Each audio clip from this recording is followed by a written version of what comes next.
As we bring you back on the Cape Cod Baseball Network, we're back here at McKeon Park for Game 2 of the double between the Hyannis Harbor Hawks and the Bourne Braves. Hyannis took Game 1 by a final score of 6-4. And if you're just tuning in, Brendan Howe and Lyle Goldstein here to take you through all the action in Game 2. The starter on the mound for Hyannis for the second game of this doubleheader, making his debut in a Harbor Hawk uniform and on Cape Cod, the Georgia Tech product Jonathan Hughes. Pitched 20 games in his red junior season in 2019. He made one start, so he's predominantly a bullpen guy. He had a 5.34 ERA with a 2-1 record in 28 2/3 innings pitched. So a decent sample size, but didn't rack up the same amount of innings as some of the starters on the Hyannis staff, but he'll get the ball here in Game 2 rather, against a Bourne lineup that goes as follows. Judd Fabian leading off and DHing, followed by Xavier Warren, the third baseman. Cade Beloso at first. Jimmy Golenke, the cleanup man, at short. Cody Morissetti at second. Brendan Rivoli in left. Kyler Fedko in right. And the last two in the order, Jacob Campbell behind the dish and Giovanni DiGiacomo in center. So Judd Fabian digs in. He was the leadoff man in Game 1. He went 1 for 4. First pitch from Hughes, fastball fouled away. So again, back in Game 1, a very, very crucial win for Hyannis as they now sit at 9 points on the season. They improved to 4-16-1. Bourne fell to 7-12. A breaking ball misses outside from Hughes. Cat levels the ball on a strike. And Lyle, that win could go a long way. At the very least, we talked about Hyannis would need to split this doubleheader. And they'll do that at the very least. Uses 1-1 in the air to right center. Sending back the center fielder Jordan toward the wall. And he's looking up and it's gone. A leadoff home run for Judd Fabian. Picks up his second hit of the afternoon all told. And it puts Bourne on top right away. It's 1-0. Well, Judd Fabian just wastes no time. Just scorches one out to right center against the right-hander Hughes, his first home run of the summer. And he gives Bourne a bang in the top of the first. Well, Hyannis struck first in Game 1.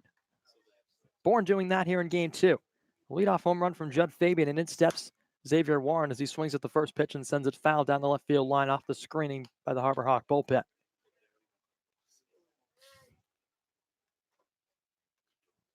So for Judd Fabian, his first home run and second RBI of the summer. Warren takes a fastball in the dirt from Hughes. It's 1-1. And the Georgia Tech product gave up 17 earned runs in those 20 appearances he made in 2019 as a redshirt junior. A 1-1. Up the middle on a couple hops. Servideo slides, gets up, fires over to first in time to fair for the first out of the inning. So a heck of a sliding grab from Servideo. He gets up, spun his body from 360 degrees, and fired across to fair. And that retires Xavier Warren. Well, Servideo, a really nice play. Like you said, the backhanded stop. Hughes could use a little momentum. He gave up the leadoff home run. First Cape Cod batter he's seen this summer. But getting a little help behind him on defense. So here's Cade Beloso. He launched a home run back in Game 1. He watches a breaking ball here for a ball 1-0.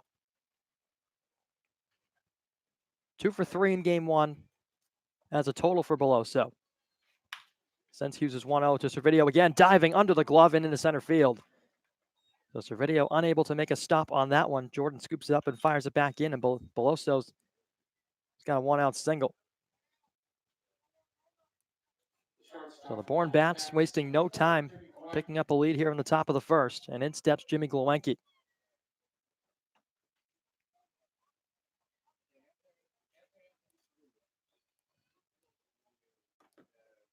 So Hughes out of the stretch with the runner aboard at first, one down, top of the first. Fires in a breaking ball just a bit inside.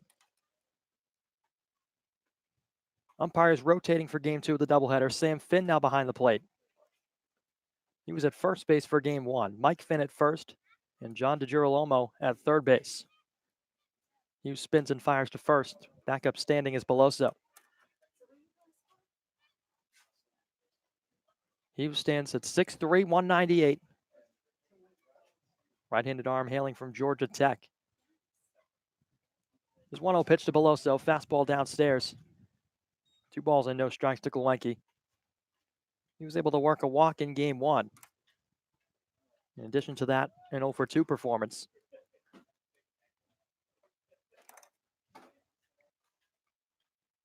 Hughes sets, fires his 2-0. Fastball, a high chopper to Julian at third. Goes to Servideo for one at second. Over to Fair at first. In time, a double play, and that ends the inning. So Hughes aided by a double play started by Julian. They go around the horn, 5-4-3, and that ends the frame. But Bourne strikes for one. The solo home run from Judd Fabian to kick off the ball game. Hyannis with some work to do when they come to the plate in the bottom of the first for their first hacks on the Cape Cod Baseball Network.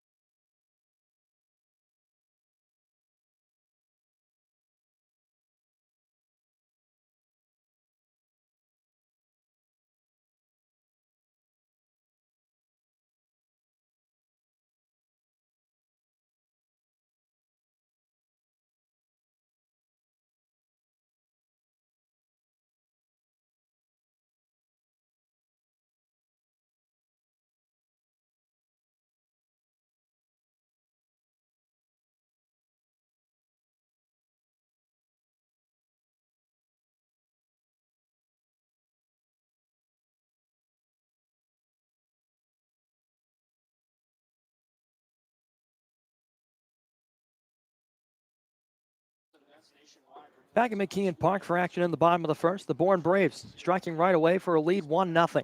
Hyannis coming to the plate for their first hacks, and they send out a lineup in game two that looks like this. Jordan Westberg leading off playing shortstop. Rowdy Jordan following him out in center. Jared Santalo sliding up a spot in the lineup doing the DH. Hunter Goodman out in left. Edward Julian at third. Ian Fair over at first. Rigsby Mosley out in right. And the final two in the order, Anthony Servideo at second base and Adam Hackenberg behind the dish. The Hyannis offense will go up against the starter, a right-hander for Bourne, Sean Harney out of UMass Amherst. So a local product, making his fourth appearance for Bourne this summer, his second start, however. He's gone 8 2/3, struck out 4, walked 5, and surrendered 8 hits. And that's good for a 5.19 earned run average. The catcher Campbell fires down to second base as Westberg walks himself up to the batter's box, and Hyannis set to take their first hacks of the game. And Jordan Westberg has had himself quite the first couple games in an orange and blue uniform. He's picked up 4 hits, 2 split between the 2 contests he's been a part of. 2 home runs last night in his debut. Picked up a couple hits in game 1 as well. First pitch from Harney is a fastball down and away, a called strike 0-1. So this Hyannis offense looking to pick up where they left off from game 1. They picked up 6 runs on 14 hits. Really taking advantage of a Bourne pitching staff that hasn't had many blunders. Harney's 0-1. Servideo swings and sends that one in the air to right center. That's going to get down in the alley all the way to the wall. Rounding second, digging for 2 is Westberg. He'll get there without a throw as it comes back in to the second baseman Morissetti. And Westberg, just like that, picking up his 5th hit in his 3rd contest. He's making it look so easy, isn't he? I mean, that one just sprayed out to the gap. It one hops the wall. For Jordan Westberg, he is just seeing them like beach balls in his first couple days on Cape Cod. The Mississippi State Bulldog showing out here in his first couple of games on Cape Cod as he puts himself right in scoring position and a chance for Rowdy Jordan to pick up an RBI. Rowdy went 1 for 4 back in game 1, stepping in from the left side here with 1 on, nobody away.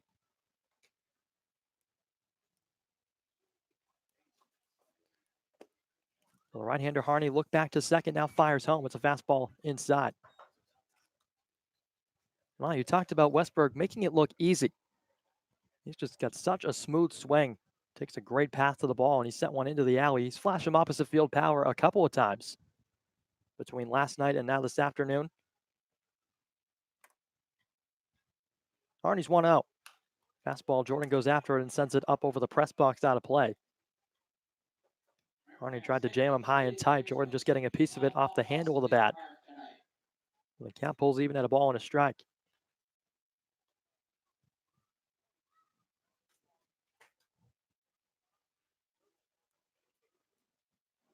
Hyannis' totals with runners in scoring position this year, going back to last game, their average has risen to 214 as a team as Harney fires a 1-1. Jordan sends it in the air to shallow right field. Coming in to get it, Fedko, he'll make the catch. Westberg off the bag at second for a moment, thought about tagging briefly, but he retreats. So one down as Jordan's retired, and that'll bring up Jared DeSantalo.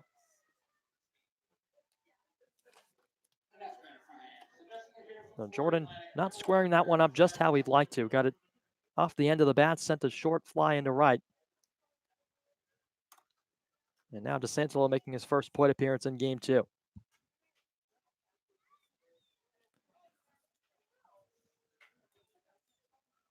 So Harney trying to work out of a Hyannis threat here in the bottom of the first. His Bourne Braves owners of a 1-0 advantage. First pitch to Jared, fastball inside. It gets by the glove of the catcher Campbell, and Westberg scampers up to third base. So he's now 90 feet away from tying the ball game. And DeSantalo, who's been a base hit machine, has got a chance to pick up his third RBI.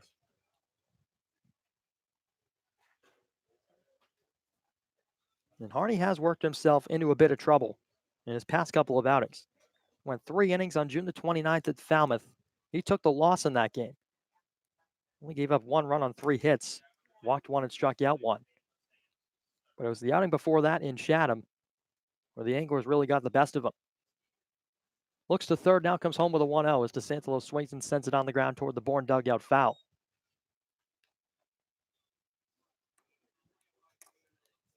And in that outing at Chatham, he went 2 2/3, gave up 4 runs on 4 hits, walked 3, and struck out nobody.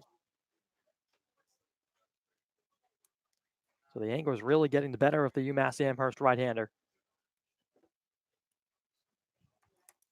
There's 1-1 to DeSantalo, cut and a miss on a fastball inside. It's 1-2. And Harney with a small sample size in 2019 for the UMass Minutemen. Tasha's a handful of innings. Here comes Sent with a 1-2 to DeSantalo. Lines and fires, breaking ball outside.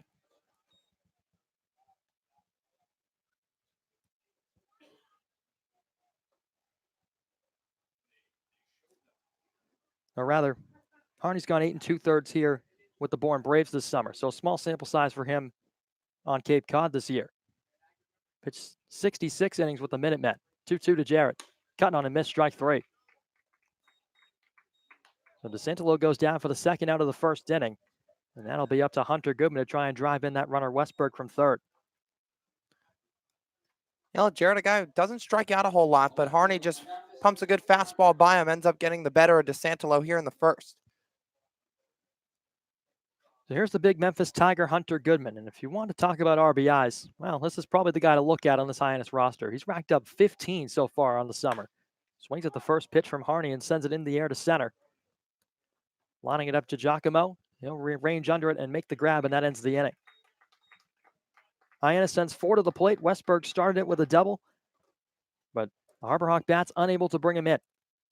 They pick up 1 hit in the inning. No runs, no errors, and 1 left on. 1-0 Bourne, top of the second coming up from McKeon Park on the Cape Cod Baseball Network.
Cody Morsetti, Brendan Rivoli, and Kyler Fedko up for the Bourne Braves, who currently have a 1-0 advantage against Jonathan Hughes, back to the mound for his second inning of work in game 2.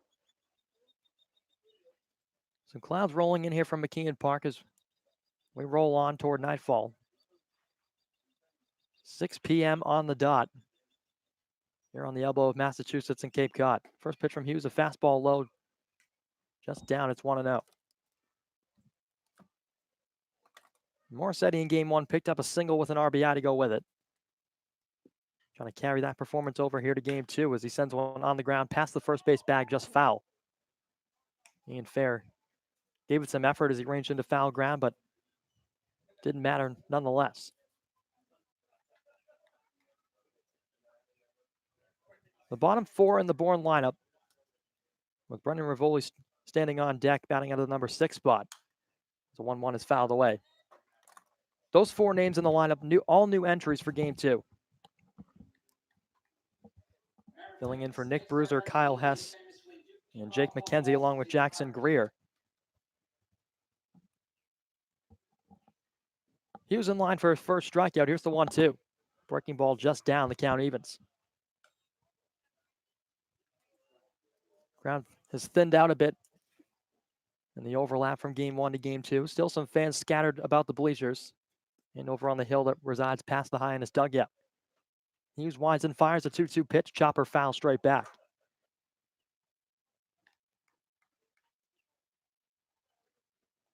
The walks were a bit of an issue for Jonathan Hughes in his season with the Georgia Tech Yellow Jackets. Walked 21 and struck out just 16. Into the windup, a 2-2 offering. A chopper over his head towards the shortstop Westberg. Under the glove and into center field, a base hit. Westberg had a long way to go behind the second base bag to try and get to it. Servideo also making a beat on it. But neither one could come up with it. Goes under both gloves and into center field. So Morissetti's aboard to start off the second. Yeah, just a well-placed C&I single up the middle for Morissetti. Like I said, it would have been a really tough play for Westberg, not just to stop it, but to try to rise and make the throw as well. So he couldn't quite get there. Servideo couldn't quite get there on the backhand either. Now both men shaded a bit toward the bag with the double play in order. Edward Julian creeps in a few steps in off the lip of the grass. First pitch to the new hitter, Brendan Rivoli, sends it foul off the brick wall to the right of the Braves dugout. Well, for Jonathan Hughes, making an appearance exactly halfway through the season for Hyannis. But he's already turned the head of some MLB scouts as well. Was selected by the Baltimore Orioles 68th overall in the 2015 draft. Breaking ball misses down. So Hughes, a guy chosen out of high school, but opted to play some college ball at Georgia Tech.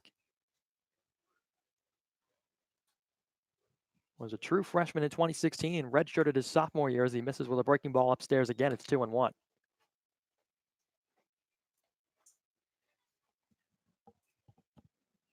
So the Baltimore Orioles saw some promise in him. Trying to turn the heads of some more scouts here at McKeon Park this afternoon. Out of the stretch, he turns and fires back to first. Back standing is the runner, Morissetti.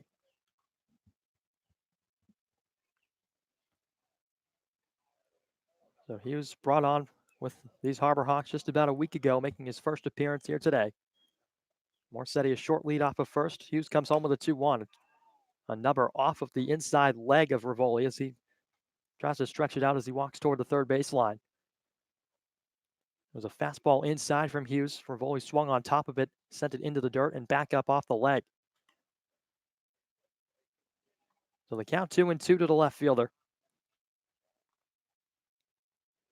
Home plate umpire refills the pockets with some new baseballs. Edward Julian, who was in on the infield grass a moment ago, now playing back behind the bag. Hughes gets a sign from Hackenberg. Comes set, now fires. Fastball on the ground toward fair, plays it on a hop, throws it to Westberg to second for one, return back to first. A big stretch, but not in time. So Rivoli beats it out as Fair falls to the dirt after a big stretch on the return throw from Westberg. And the Bourne right fielder just beating it out in time down the first baseline. And Fair did a little bit of the splits, trying to stretch it first to complete that twin killing. He made a nice turn. Ball just landed to him on a hop with the backhand. Strong fire to Westberg at second, but then the return throw just a bit late as Rivoli beat it with some speed down the line. So in steps the right fielder Kyler Fedko. His first play appearance of the afternoon. Hughes out of the stretch, fires a big looping breaking ball that missed outside.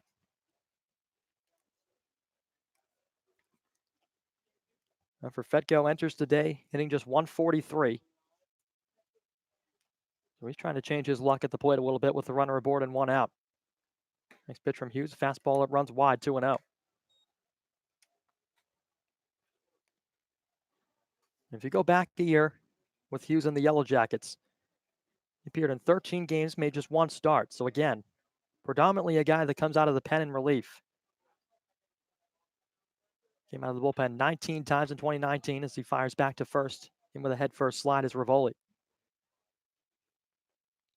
And in that redshirt sophomore season, he went 0-3, racked a 5.94 ERA over the course of 16 2/3 innings. He set, fires a 2-0. Fastball that picks up the outside corner to make it 2-1.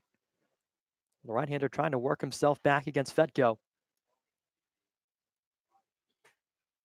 Right fielder wiping some sweat off the forehead, now reapplies the helmet. Rivoli gathering a short lead, held on by Fair. Hughes kicks and fires. Taking off for second was the runner. Short chopper to Westberg. He comes in on the grass, fires to first to Fair in time. That was the only play he had with Rivoli taking off on the pitch. So 6-3 put out. Scored for Kyler Fedko. That'll bring up Jacob Campbell. Westberg just charged in a little bit, but fielded it off that front leg. And a nice throw on the run to first as well. So for Jonathan Hughes, after that leadoff home run, it looks like he's starting to settle in a little bit. And of course, he's gotten some help from the defense as well. Starting to find the groove a little bit. Judd Fabian, of course, launching that leadoff home run to right center to put Bourne up 1-0. That's where we stand. So Jacob Campbell filling in as the backstop for Bourne in favor of Jackson Greer, who went 2 for 3 in game one. Cutnam missed through a fastball, checked his swing, but he went around, no doubt about it. Count 0-1.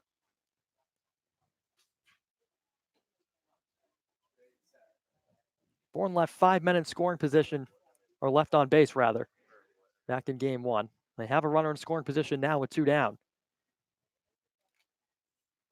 Jacob Campbell, the hitter, trying to drive him in, the 0-1. Fastball catches the bottom of the zone at the knee level. It's 0-2.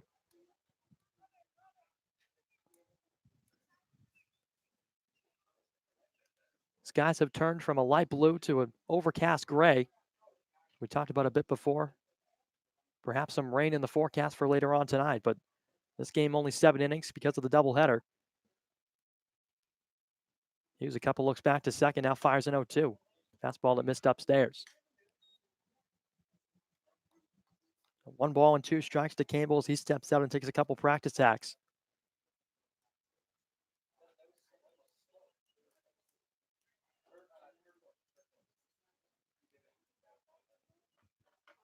Right-hander brings the black glove set at the letters. Turn to second, now fires home as a fastball is fouled straight back off the bat of Campbell. So the count will hold. Hughes will get a new baseball and do it again. We talked about Hughes being drafted out of high school by the Baltimore Orioles. Opted to go to Georgia Tech, and in 2016 as a true freshman, he was scheduled as the Yellow Jackets Sunday starter during the season. And of course, pitched 25 2/3 innings, and his season was derailed by an injury. But he's back here on Cape Cod as he sends a 1-2 home, and it's in the air to center. Rowdy Jordan coming on strong and makes the catch on the run. Ranging toward his left, Rowdy Jordan able to reel it in. Coming in full speed and gets Jonathan Hughes out of the inning. So Bourne leaves one on in scoring position, unable to bring him around. Still 1-0 Braves, however, with the bottom of the second coming up. Hyannis back to the plate when we return on the Cape Cod Baseball Network.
The Harbor Hawks back to the plate in the bottom of the second inning from McKeon Park. They trail it 1-0. Sean Harney back to the mound. The UMass Minutemen trying to silence the Hyannis bats once again. Edward Julian, Ian Fair, and Rigsby Mosley due up for the hometown Harbor Hawks. Picked up just one hit. That was in the first inning, a leadoff double from Jordan Westberg. But other than that, Harney was able to escape it and then retire the side in order. First pitch to Julian. He swings and sends it off to the left. That's out of play.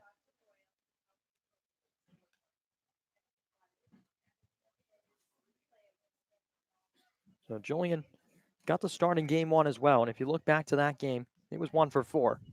Picked up his lone hit, which was a double in the 5th inning. He'll step out and ask for time as he takes off the helmet. Kicks some dirt out of the cleats and taps the plate with the maroon and black piece of lumber he's carrying. Harney brings the glove in front of the face into the windup, fires an 0-1, ripped to first, under the diving glove of Beloso into right field, a base hit. So Edward Julian picking up his second hit of the afternoon altogether. He's aboard to lead things off for Hyannis in the second with a single. And some of these reinforcements really starting to hit. I mean, we talked about Jordan Westberg, of course. We talked about some of the guys that have been here a while, Rigsby Mosley, Jackson Olsen back in game one, and how they're starting to get it going. But between the older guys who have been here longer and then the reinforcements as well, between guys like Julian and Westberg coming in off the College World Series, things just really starting to click as Julian slaps one there for a nice hit. So Brooks Carlson is going to step in now. Looks like Ian Fair is out of the ball game. So Brooks stepping in for his first plate appearance, batting with 1 on, nobody out. First pitch from Harney.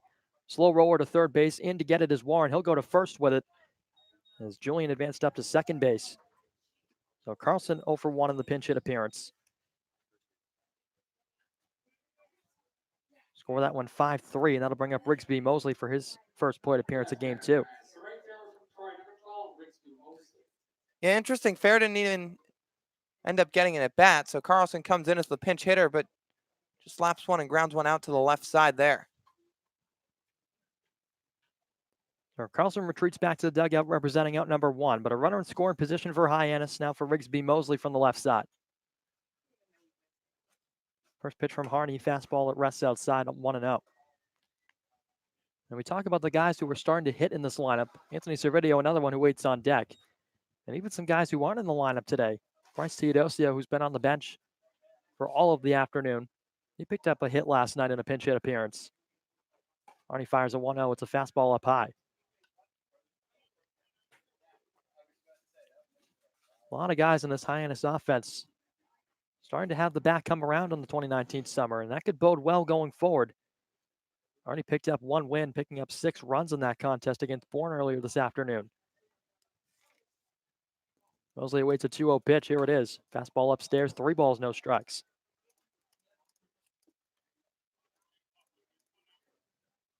And Mosley in game 1, 2 for 3, and he did draw a walk. He's 1 pitch away from repeating that fate here against Sean Harney. Rigsby, bat resting on his shoulder now. He picks it up and shaking it above the left shoulder. Harney set for a 3-0. Fastball outside. It's a 4-pitch walk. So Mosley not having to do much in his first plate appearance. He's down to first base. So 2 on, 1 out now for Anthony Servideo. And they've got something brewing again early in the ball game. We talked about, Brendan, that the Harbor Hawks scoring early and being able to establish the offense from the get-go is so huge, as it can carry over and kind of be a little bit contagious throughout the ball game. We saw it in game 1, and they're threatening again here in game 2 early on. So Servideo steps in from the left side. Couple runners aboard now. Still just 1 down in the Hyannis half of the second. Wind starting to really pick up here from McKeon Park. First pitch of the at-bat, a fastball outside. It's 5 straight balls now from Harney.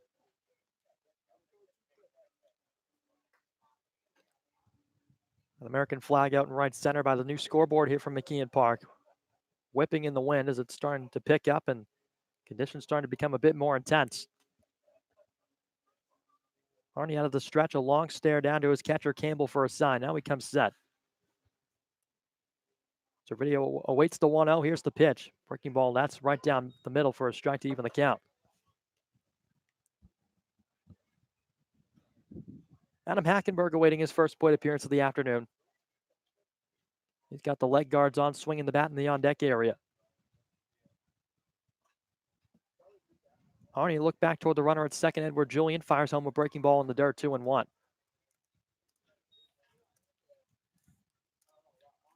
So Servideo struggled upon arrival here in Hyannis, but really starting to pick it up with the bat. He notched 2 hits in game 1.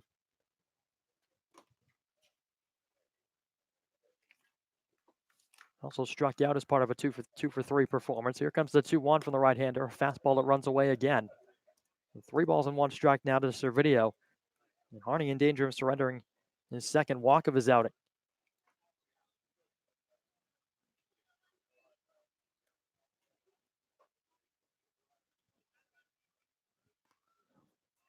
So the Minuteman trying to avoid some trouble here in the second inning against Hyannis. He's got a 3-1 count, but now he'll step off the back of the rubber. The Servideo is asking for some time in the box.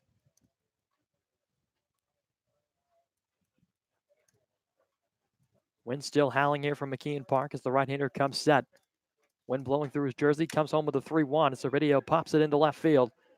Rivoli ranging after it to his left. He'll make the grab. No advance for either runner. Julian back to second. Mosley back to first. 2 down for Adam Hackenberg. Yeah, Servideo just sounded like he got that one toward the handle of the bat, shot it the other way. Pretty easy play for Rivoli and left. So Hackenberg steps up to the plate as he takes a couple hacks outside the right-handed batter's box before stepping in.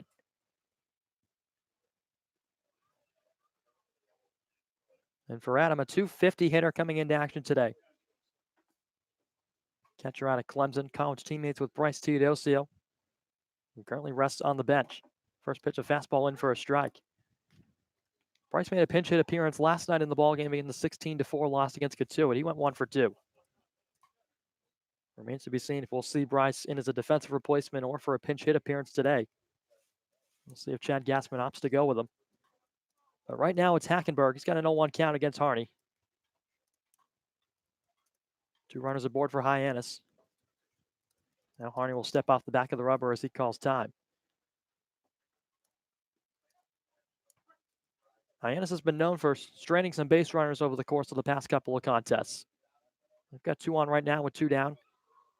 0-1 to Hackenberg. Sends it in the air to center. Sending DiGiacomo back to the wall. He's at the track. Leaps, and it's out of here. Adam Hackenberg with his first home run of the summer, and it puts Hyannis up 3-1. DiGiacomo gave a leap at the wall, but a wall scraper gets out of here, and Adam Hackenberg does the job out of the number 9 spot. The 3rd hit of the evening for Hyannis in game 2 is a big one. Well, Hackenberg pieced it up pretty well, but I think he got some help from the jet stream, although he's going to take it any day of the week. Hit it well out to right center. The wind blowing out that way. DiGiacomo just trailing back, and the wind kind of pushed it just out over the wall. As a result, Hyannis up 3-1. I think you're right, Lyle. I think the wind did help it out a little bit as Westberg cuts and fouls straight back a fastball from Harney. It's 0-1. And you can tell the wind is strong because the netting that is currently protecting the foul territory here at McKeon Park, blowing out toward the field of play. The American flag blowing steadily still in right center as it has for the majority of this frame. Westberg's already 1 for 1. He's looking to continue his hot start as he watches a breaking ball go by outside. It's 1-1. We talked about Westberg at the top of the order, swinging a hot bat. 5 hits in his first handful of contests in a Harbor Hockey uniform. Harney's 1-1. Checked his swing, appealed down to first. He went around, says first base umpire Mike Finn. So Westberg just couldn't pull back in time. He's got 2 strikes on him. Harney 1 pitch away from working out of the second inning. But it's an inning that has seen Hyannis plate 3 off the big fly from Adam Hackenberg, his first of the summer. Second of the summer, rather. Westberg waves the bat, awaits the 1-2. Breaking ball, slap foul right side. So Jordan steps out, adjusts the batting gloves. 1 foot in the batter's box, and now he'll reset.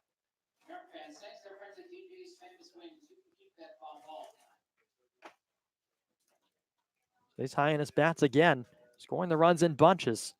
They've done that over the course of the past couple of games, dating back to July 4th at YD when they put up a pair of 3 spots. Fastball runs high. So 2 balls and 2 strikes to Westberg. Should the inning continue, it'll transition things to Rowdy Jordan. Harney into the windup, his 2-2 offering. Fastball up and away, and the count swells full 3-2.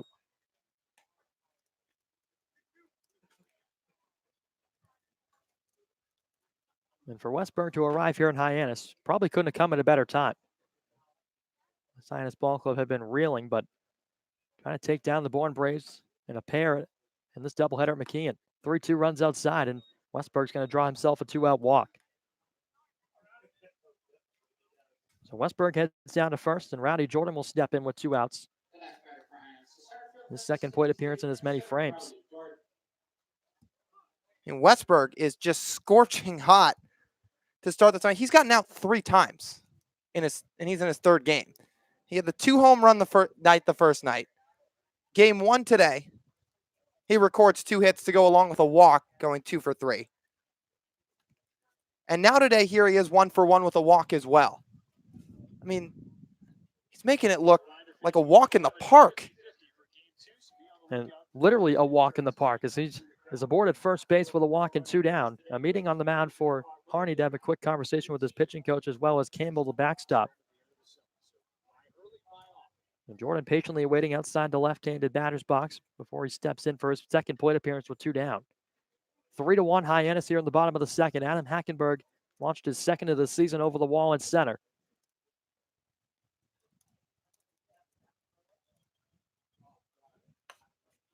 So Hyannis continuing the offensive showcase here today at McKeon Park.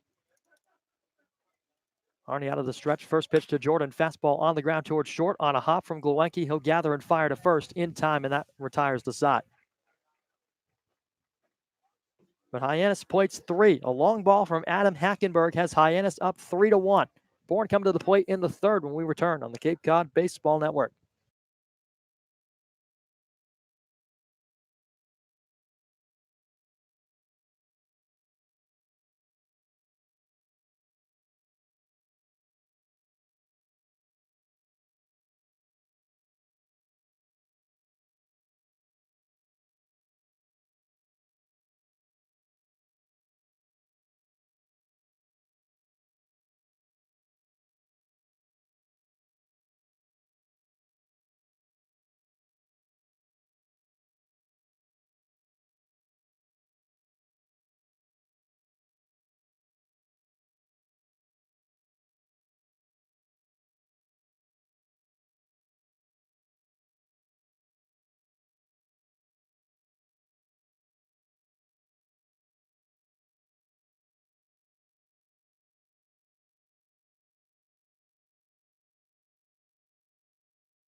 Jonathan Hughes back to the mound for Hyannis in the 3rd inning, set to face 9-1-2 in the Braves order. Giovanni DiGiacomo, Judd Fabian, and Xavier Warren.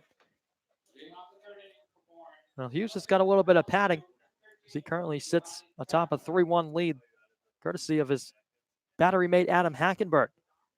Fires in a first pitch. DiGiacomo squared to bunt but pulled back. The fastball a bit low. And for Hughes, he's been around the zone all afternoon in game 2. Hasn't walked anybody, hasn't struck out anybody yet. 1-0 pitch. Ground ball first base side, backhanded off the glove of Carlson, and it deflects towards second base. The video picked it up but had no play. So DiGiacomo will reach the bag. He's aboard to start things off here in the 3rd inning. That'll turn the lineup card over for Judd Fabian. So a tough play for Carlson on the backhand.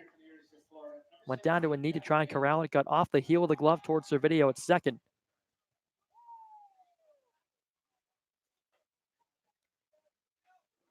So Fabian steps in, responsible for the lone run on the board for the Braves here in game 2. We launched a leadoff home run. Batting here with a runner aboard and nobody away. Hughes from the stretch fires a breaking ball, catches the outside corner for a strike 0-1.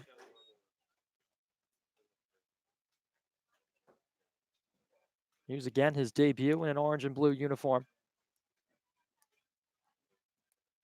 Has worked a pair of clean innings with the exception of the home run from the man at the plate. Another breaking ball, same spot, same result.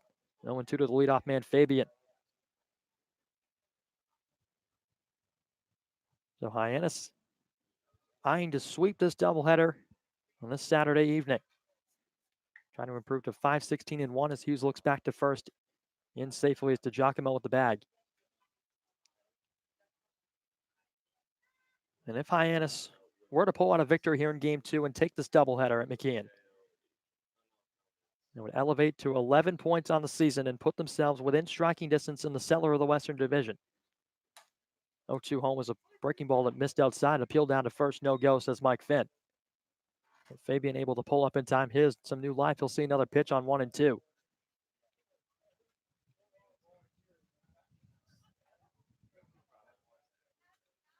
Fabian has 2 hits on the afternoon, picked up a single in game 1. Hughes again spins and fires back to Carlson. Tag applied, not in time.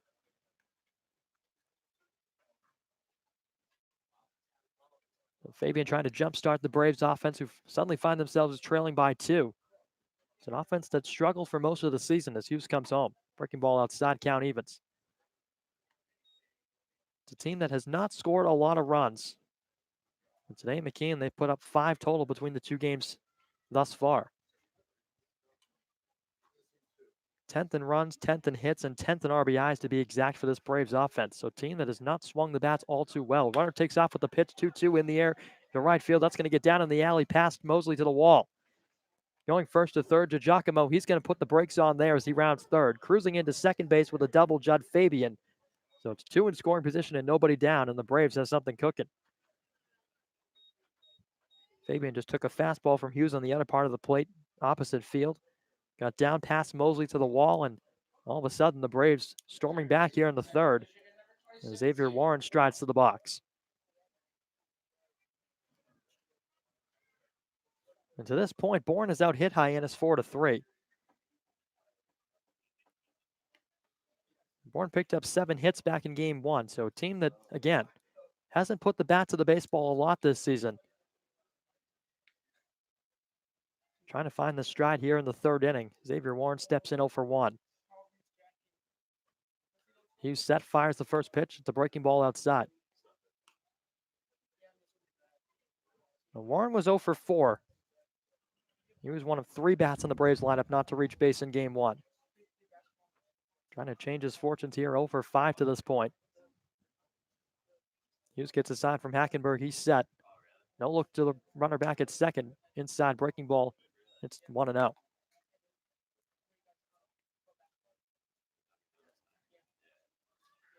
So for Hughes, trying to impress the coaches over in that third base dugout, Chad Gassman only used 2 arms in game 1. It was Nolan Crisp and, of course, Glenn Albanese who started that contest.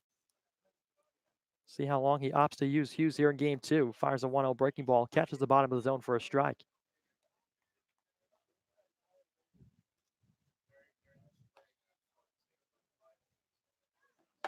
Who knows how much this wind will play a big factor. It continues to howl throughout the confines of the ballpark. Hughes set and fires a 1-1. Breaking ball that catches the inside corner. 2 strikes on Warren now. Cade Beloso, who's 1-for-1, resides in the on-deck circle. Bourne with 2 in scoring position, nobody down in the third, threatening to try and come back and tie this ball game. Game 1 was a roller coaster ride. Couple of lead changes in that game. Hughes set for his 1-2. Breaking ball inside out, swing sent down the third baseline, foul. Clanked off the railing of the Hyannis dugout. Third base umpire John DeGirolamo will go retrieve that and toss it back to the back girl. Warren steps back in, taps the plate, and looks back toward Hughes. He's got a 2-strike count, but a couple of ducks on the pond in a 3-1 ball game. Hyannis with the advantage. Hughes is 1-2. Breaking ball outside, count evens. So the Minuteman right-hander working himself into a bit of a jam here in the top of the third.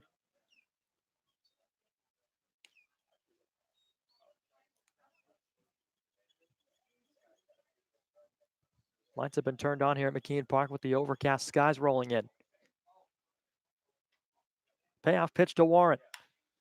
Inside out swing over Westberg into left center, a base hit.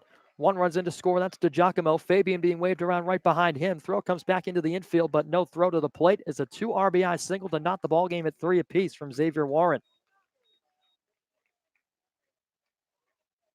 Again, Bourne striking back with the bats. When necessary, they have the ability to put runs on the board, especially here against Hyannis today. And Chad Gassman's on his way out to the mound.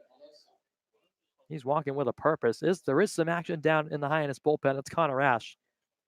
He was throwing for a few innings back in game 1. We'll see if Gassman opts to make the move. Rest of the infield, along with Hackenberg, has joined him on the hill. And now Gassman going to take the ball away from the right-hander Hughes. He'll go to Connor Ash out of the bullpen. A tie ball game, 3-3 here from McKeon Park. We'll have the pitching change for you on the other side of the break on the Cape Cod Baseball Network.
We bring you back to McKeon Park off the pitching change. Connor Ash is onto the mound for Hyannis out of the bullpen, making his 6th appearance of the summer, his 4th in relief.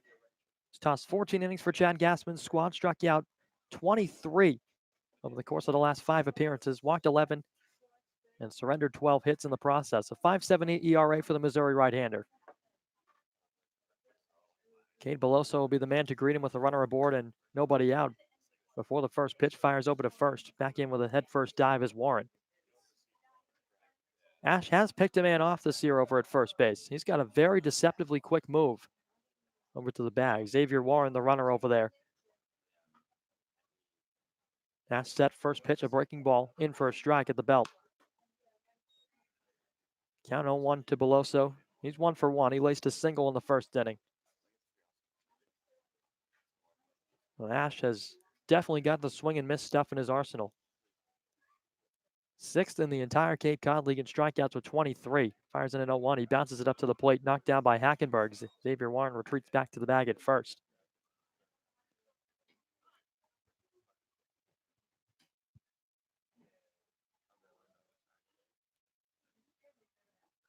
Ash retoasts the rubber. Beloso steps out, adjusts the gloves before a 1-1. Last time Ash took the mound for Hyannis was July 2nd in a 7-5 loss at Orleans. He made the start in that contest. Comes set for the 1-1. Fires a fastball in for a strike at the bottom of the zone. Ash went 3 innings in that contest, gave up 6 runs on 7 hits, walked 2 and struck out 3. So a pretty uncharacteristic appearance for Ash, but the Orleans Ball Club currently in first place in the Eastern Division. They've got the bat swinging well. Another check back to first in safely as Warren with a head first dive. The count 1-2 with Ash back to the mound. Connor, in fact, in his last 2 appearances, both of them have been starts before today. Fires a 1-2 high and tight to Beloso. Count pulls even, 2 balls, 2 strikes. That one a close pitch off the inside corner. Beloso raising the elbows out of the stance to try and avoid it. Ash's first 3 appearances, all out of the bullpen. June 10th against Chatham, June 14th at Falmouth, and June 19th here at McKeon Park against Orleans. He worked 7 innings, surrendering just 3 hits. He fans Beloso here on a breaking ball down and away. Hackenberg applies the tag for good measure. The 24th strikeout of the season for Ash. There's 1 down in the inning for Bourne. That'll bring up Jimmy Gluenke, the shortstop, batting in the cleanup spot here in game 2. Runner aboard at first with 1 down in a tie ball game 3-3. A double from Judd Fabian. A single from Giovanni DiGiacomo earlier on to start the inning. Ash fires a fastball a bit low. And Xavier Warren's single brought home both of those men to tie the ball game. So again, we could be in for another roller coaster ride of a ball game here. Ash set for his 1-0, fires a fastball low and away in the dirt. Hackenberg picked it on the backhand. 2 balls, no strikes to Gluenke.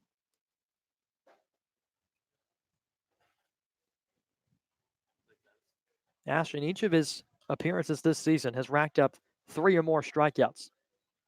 Has not gone 1 appearance with 3 or less. Fastball ripped on the ground toward short, under the glove of Westberg into center field. That'll be a base hit for Gluenke. A hot shot off the bat. Westberg tried to make a sliding forehand stop, just skipping under the glove and into center. So Gluenke's aboard. He pushes Xavier Warren up into scoring position. And that'll give Cody Morissetti a chance with a man in scoring position.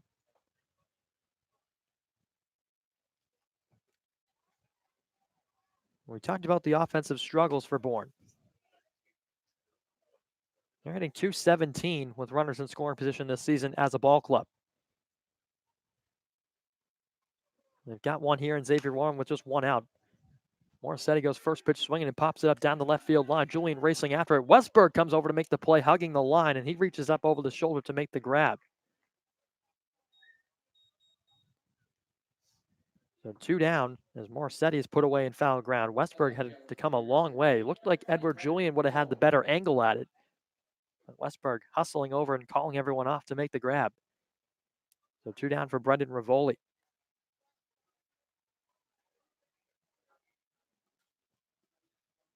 If you want to put the magnifying glass on top of that scoring position stat and advance it even further,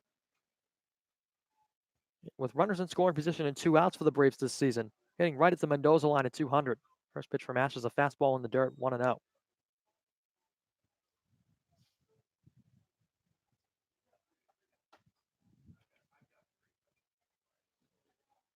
So Ash, ball dangling in his right hand as he stares toward Hackenberg for a sign. Warren at second, Gluenke at first. Rivoli the hitter. Ash kicks and fires. 1-0 fastball, swing and a miss. Ash went up the ladder. He's got a big fastball. It sits around low to mid-90s. But it comes out of the hand a lot harder than that, or at least so it appears to the hitter. Nash has got a lot of swing and miss stuff. The 1-1. Fastball, that's in the air to center. Sending Jordan back a few steps. He'll line it up and make the grab, and that will end the inning. So Connor Ash comes on out of the bullpen and keeps the score tied at 3 apiece. Hyannis coming back to the plate, looking to take the lead back when we return on the Cape Cod Baseball Network.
Jared DeSantalo makes his way to the plate in the bottom of the third inning for Hyannis. We've got a brand new ball game, 3-3. Bourne struck back for 2 in the top of the frame to tie the ball game once again. And this is kind of a similar narrative to what we saw in game 1. It was a back and forth affair for most of the contest before Hyannis eventually took the victory 6-4. But right now, as we stand in the bottom of the third, 3-3 as Sean Harney winds and fires to Jared DeSantalo, a fastball inside. It's 1-0. And for Jared, he just continues to hit a 3-for-4 performance in game 1. Absolutely scorching hot as he sends a 1-0 pitch into deep center field, sending DiGiacomo back toward the wall, and that one's out of here. Right on cue, Jared DeSantalo launches his first round tripper of the summer. And Hyannis snatches the lead right back. It's 4-3. Now, what more can this man do with the bat? 4 hits on the day so far, and it gives Hyannis the lead back as he exchanges a helmet tap with Memphis Tiger Hunter Goodman on the way back to the dugout. The first long ball of the summer for number 1. 4-3 Hyannis as Hunter Goodman steps in. Harney winds and fires a breaking ball to Goodman just a bit low below the zone. It's 1-0. And Jared DeSantalo absolutely been incredible for this Hyannis lineup. We talked a bit about the reinforcements that have been put into this Hyannis ball club's lineup. Goodman chops a 1-0 fastball foul off to the left. But DeSantalo, who's been the one constant all season long, has been absolutely magnificent. Came into today top 10 in the league in average at 333, and that has only risen with his performance here today. And that home run, dead center field as Goodman swings and fouls off another one, this time to the right side. It's 1-2.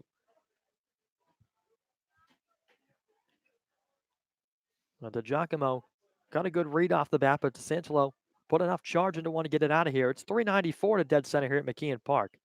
That's nothing to sneeze at. 1-2 to Goodman. Cut and a miss, strike 3. So Goodman goes down swinging for the first out of the inning, and that'll give Edward Julian a shot. Nobody on, 1 down.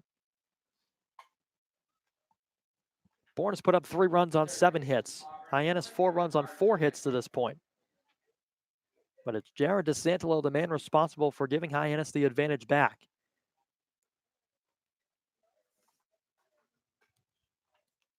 So Julian steps in for his second plate appearance. He's 1 for 1. Batting here with nobody on, 1 out. First pitch is a breaking ball downstairs. And for DeSantalo, the 3rd RBI of the season, just his 2nd extra base hit. And on a season, Jarrett's picked up his 21st hit with that long ball. Julian swings and cracks one in the air to left center, sending Rivoli back toward the track. He's at the wall, and he makes the catch as he runs a bit to the right of the track. So Julian gave that one a big ride to left center. But Rivoli got a good beat on it. He made the catch. Moving back into his left. 2 down now for Brooks Carlson.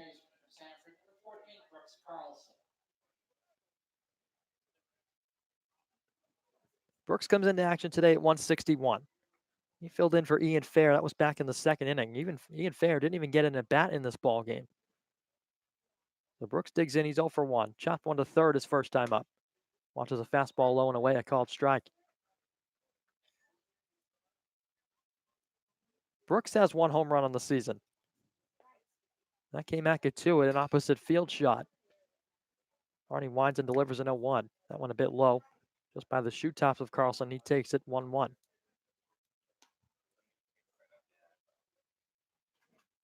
And for Brooks, it's all about just getting the timing down.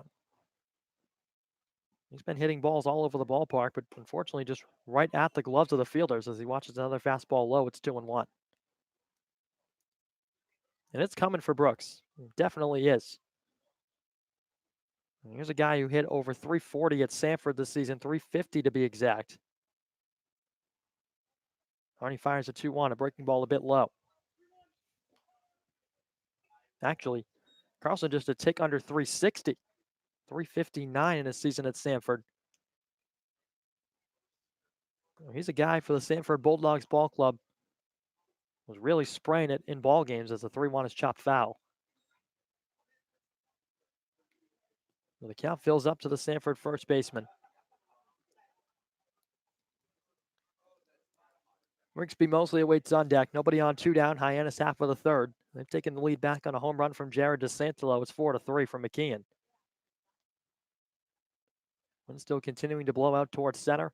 Arnie winds and fires a payoff pitch. It's downstairs, and Carlson draws a walk. So a 2 down. Brooks trots down to first. He finds himself aboard, and that'll give Rigsby Mosley a chance.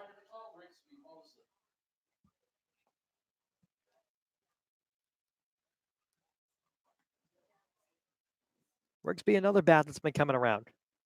Although hasn't recorded an official at-bat tonight, he's drawn a walk in his only plate appearance to this point. Had a triple a couple nights ago in YD on the 4th of July. Takes a fastball from Harney at the knees, a called strike 1. But for Rigsby, his first triple, and Hyannis' first triple of the summer. At the time in YD on the 4th, that gave Hyannis a lead. A 2-run advantage, 7-5 at the time. They wound up dropping that one 9-7, however, in a night-shortened game. Delayed steal from Carlson as he goes down to second, slides, and the tag not in time from the shortstop, Wilenki. So a delayed steal from Brooks Carlson wasn't off with the pitch. Had himself a pretty modest lead at first base. But saw that Harney spiked the fastball in the dirt and made the steal relatively easy. The throw down was also a bit short from the catcher Campbell. Made the tag a bit tougher for the shortstop, Wilenki, coming over to cover. Harney going to step off now as Mosley asks for time. Now he's back into the box rather quickly. He's got a 1-1 count now with a man in scoring position. Hyannis trying to add another insurance run on top of a 4-3 advantage to 1-1. Mosley swings and sends it high in the air to left center, ranging in Rivoli and DiGiacomo converging, and it's going to be Rivoli to dive and make the catch as he hits the ground. What a play from Rivoli as he came and cut off the center fielder DiGiacomo, who lost the hat on the way in. But that is how the bottom of the third inning will end. But more importantly, Hyannis strikes for 1. A solo shot from Jared Santalo has the Harbor Hawks on top 4-3. Top of the 4th inning coming up when we return on the Cape Cod Baseball Network.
Bourne back to the plate in the top of the fourth. Connor Ash back to the hill for Hyannis, and it's the bottom third of the Braves lineup due up at the plate. Kyler Fetko, Jacob Campbell, and Giovanni DiGiacomo.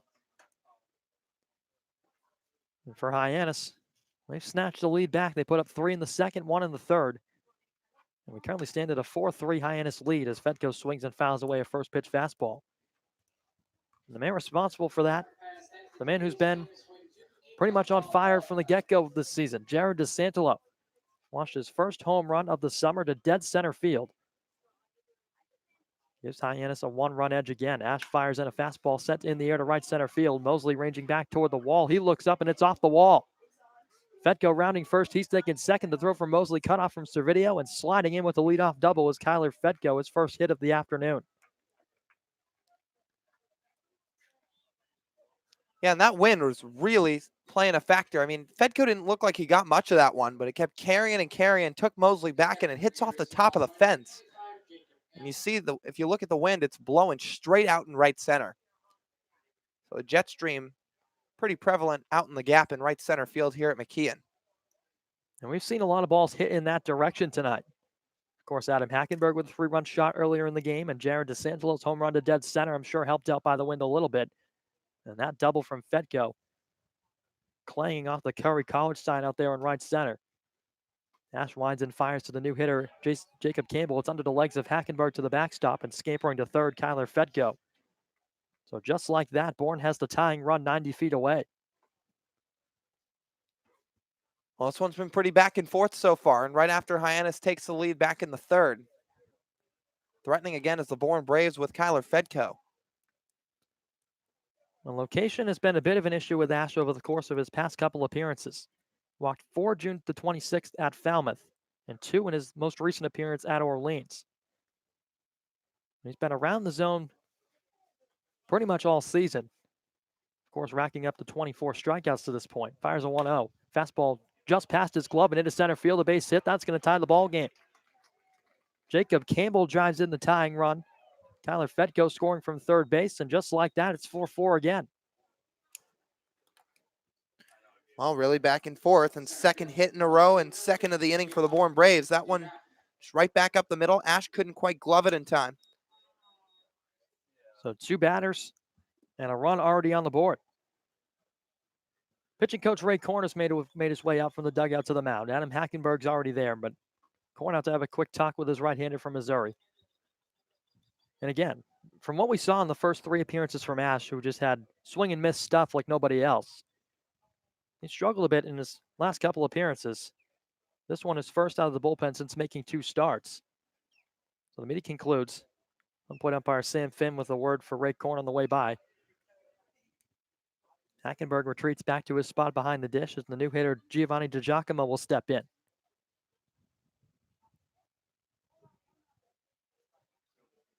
Now, Bourne has struck back very, very quickly here in the top of the 4th inning to tie the ball game at 4 apiece. Bourne's already racked up 9 hits in this ball game. Ash comes set with the runner at first, kicks and fires. Fastball low. So the count 1-0 to DiGiacomo, who's 1 for 1 on the afternoon here in game 2. We approach the 7 o'clock hour here in Cape Cod. Ash will look back to Campbell at first. Now he's set at the belt.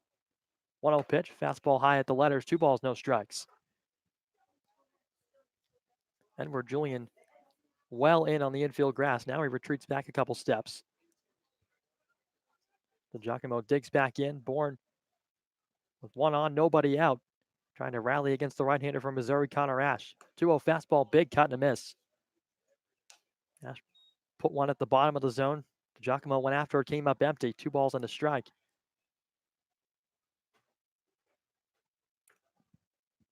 It's been an entertaining ball game and a half so far from McKeon Park this afternoon. Ash is ready for his 2-1, but before that, spins and fires back to first. A close play. Carlson applied the tag just a bit late, however. Campbell dives back safely.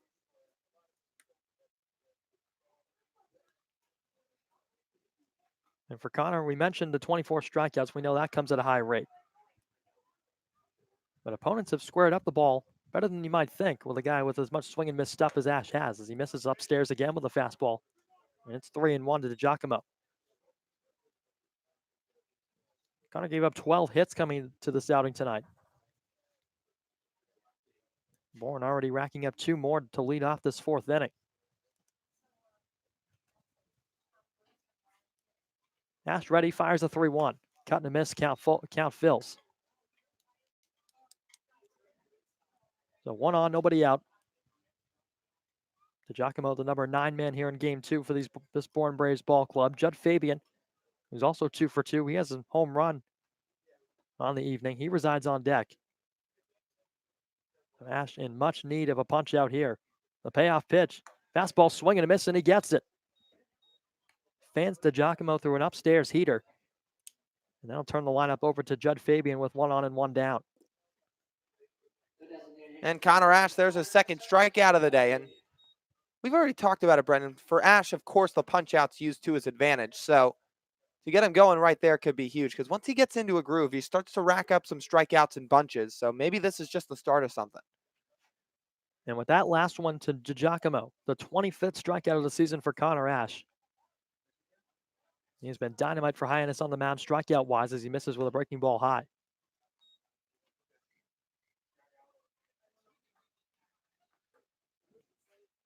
This Bourne Braves ball club going toe-to-toe with Hyannis today at McKeon Park. Knotted up at 4 apiece to 1-0. Breaking ball catches the outside corner to even the count. These Hyannis bats are going to have to keep scoring if they want to fend off this Braves ball club. No stranger to racking them up in bunches over the course of the last week or so. Ash kicks and fires a 1-1. Fastball down and in, but a called strike at the knees. So Ash once again working himself into a good pitcher's count at 1-2. Maybe in a tough customer at the plate. He's got a home run and a double.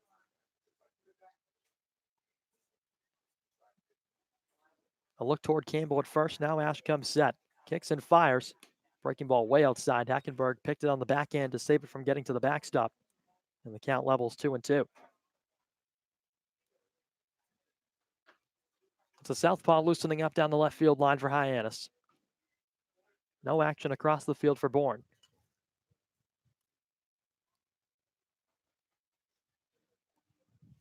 Ash trying to work his way out of a 4th inning that's seen Bourne tie the game. It's 2-2 on the way. Into the dirt, past Hackenberg. Campbell's going to take off for second. He'll get there without a throw. And the count fills up to the leadoff man, Fabian, at the dish.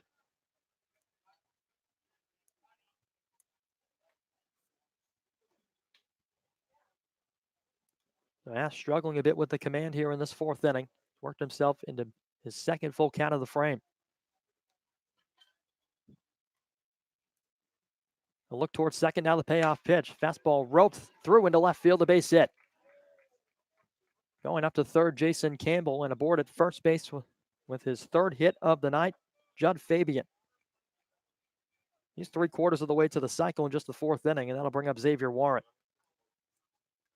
Well, Judd Fabian's just been seeing the ball so well in this contest. Had 1 hit in game 1, but a home run, a double, and a single here in game 2. That one just shot through the left side. And Bourne's got another runner 90 feet away again. So 2 of the hotter bats for either side. Judd Fabian for Bourne. He's got himself a 4-hit day. And of course, Jared Santalo for Hyannis, picking up the home run here in game 2. And a 3-hit performance back in game 1. Men on the corners for Warren as he takes a breaking ball low.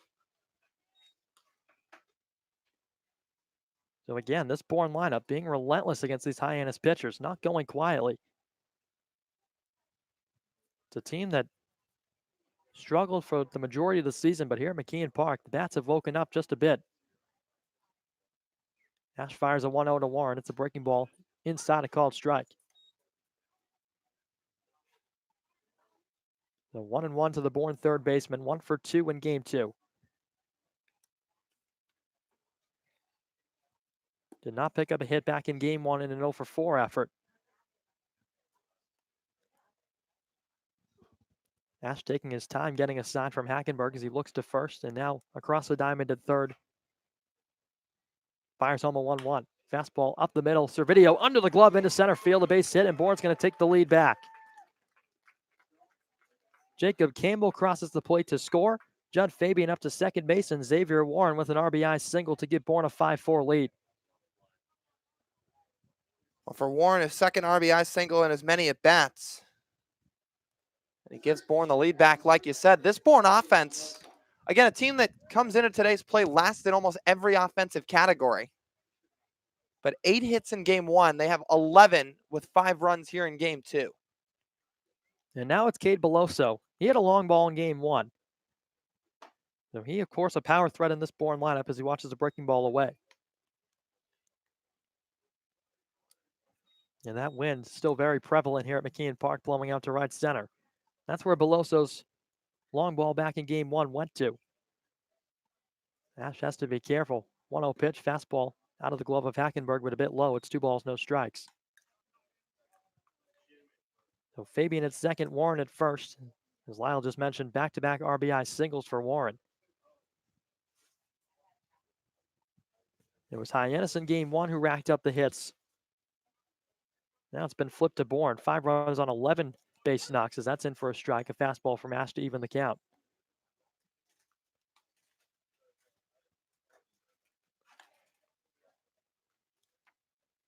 Beloso trying to do some more damage. Well, this Bourne Braves ball club that has found themselves in a lead here in the top of the 4th. 2 runs in back-to-back frames and threatening for more with just 1 out. 2-1 pitch from Ash, cut and a miss. Beloso behind a big fastball from the right-hander. He steps out to adjust the gloves for a moment. 2 balls, 2 strikes. Ash in search of his 26th punch out of the season. It would be a big one for the second out of the inning. As Jimmy Glewenke looms in the on-deck area. Ash is 2-2. That one's roped down the right field line, twisting just foul.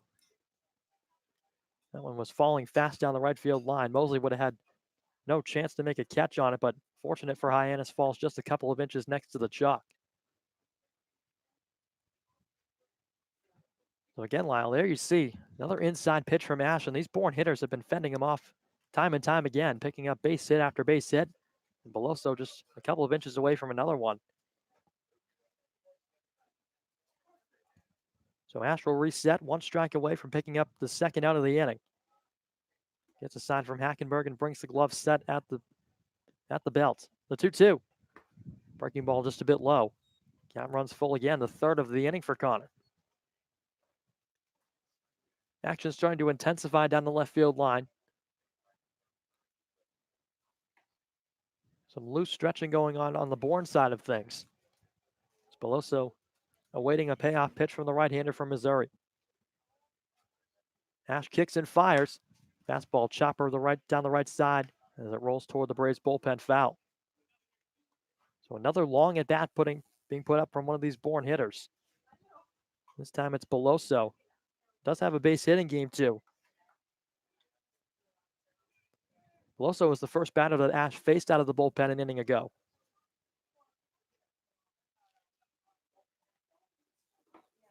Now time is called again as Beloso takes a step out. Sam Finn is taking off the mask behind home plate.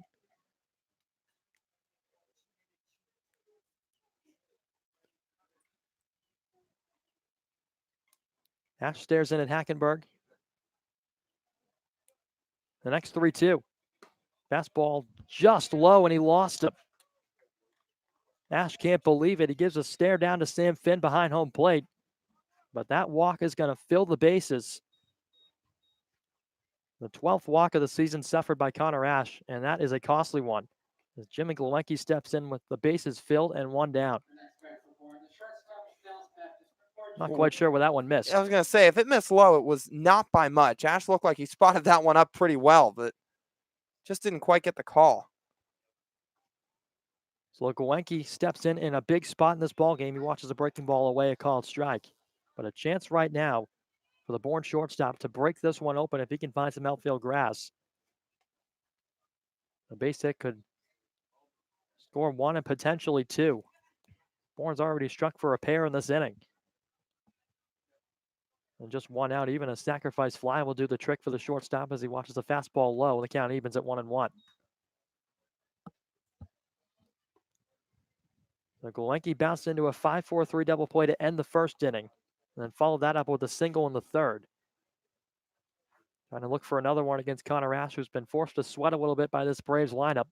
Fires home a 1-1. It's a breaking ball, a called strike at the knees. That looked to be about the same spot as what ball 4 was called for Cade Beloso, who currently stands at first base. But Ash has worked himself back to another 2-strike count and in desperate need of a punch out. The 1-2. Breaking ball checked his swing, appealed down to first, no go, says Mike Finn.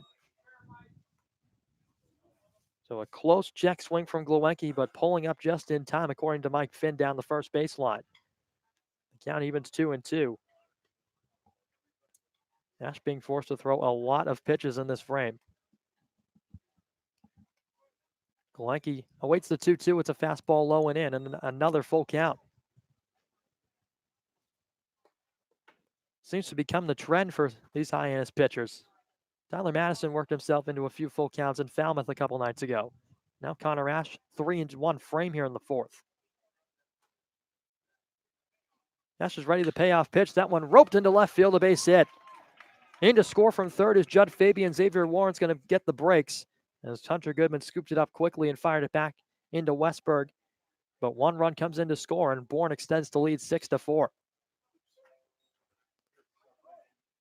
So the bases once again still filled up after the single from Golenke. It's an RBI, and Chad Gassman on his way out to the mound, and that might be the day for Connor Ash. Gassman making a slow trot to the mound as Ash awaits his manager. Rest of the infield joining in. Gassman is going to go to the bullpen. It's a southpaw coming into the game. We'll have that for you on the other side of the break on the Cape Cod Baseball Network.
John Gassman opts to go to the bullpen. He brings on southpaw Jonas Scolaro from Florida State on in relief for Connor Ash.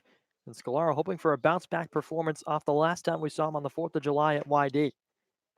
Scolaro tossed 2 innings in that contest, surrendered 4 earned runs on 4 hits as he inherits a bases-loaded situation against the new hitter Cody Morissetti. Dropped in a breaking ball on the inner half for strike 1. Scolaro walked 4 and struck out 4 in that last appearance on Independence Day. Part of a 9-7 loss to the YD Red Sox. Fires in an 0-1. Breaking ball right side. That's through into right. That's going to plate another run. Xavier Warren into score. Cade Beloso stops at third. And the wheels continue to turn for this Bourne offense. A 3-spot now put up in the fourth with still just 1 down and the bases loaded. It's already 6 hits in the inning for Bourne. Brendan Rivoli, who's set to come to the plate now, will be the 9th man to the plate this inning, and Bourne is really just having themselves an inning on offense. So Brendan Rivoli digs in. His 3rd plate appearance. 0 for 1, reached on a fielder's choice in the 2nd inning as well. Comes up with the bases filled and still just 1 out. Lefty-lefty matchup. Scolaro from the windup fires a fastball low.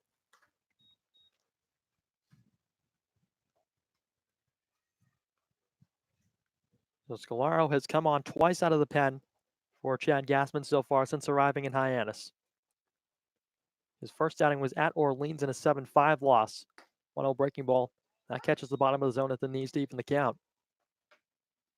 And in that game against the Firebirds, Scalaro went an inning and 2/3, gave up 1 hit, and struck out the side.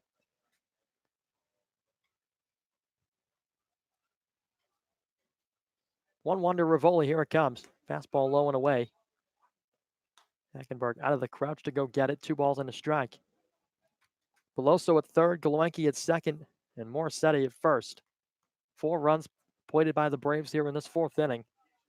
Offense exploding for 7 runs on 13 hits to this point. Rivoli's the 9th man to hit in the inning.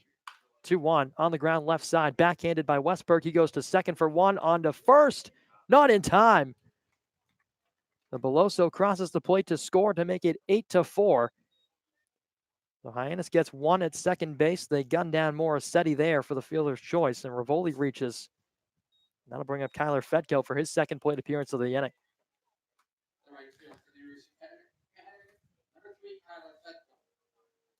Fetko doubled to lead off this inning. He came around to score 1 of the 5 runs put up in this frame.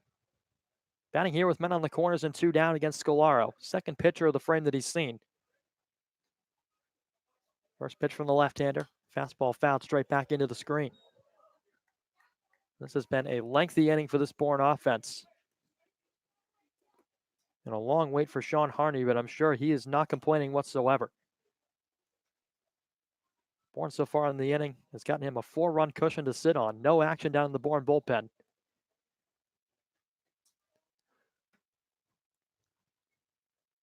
So Fetko, the 10th man to come to bat here in this inning.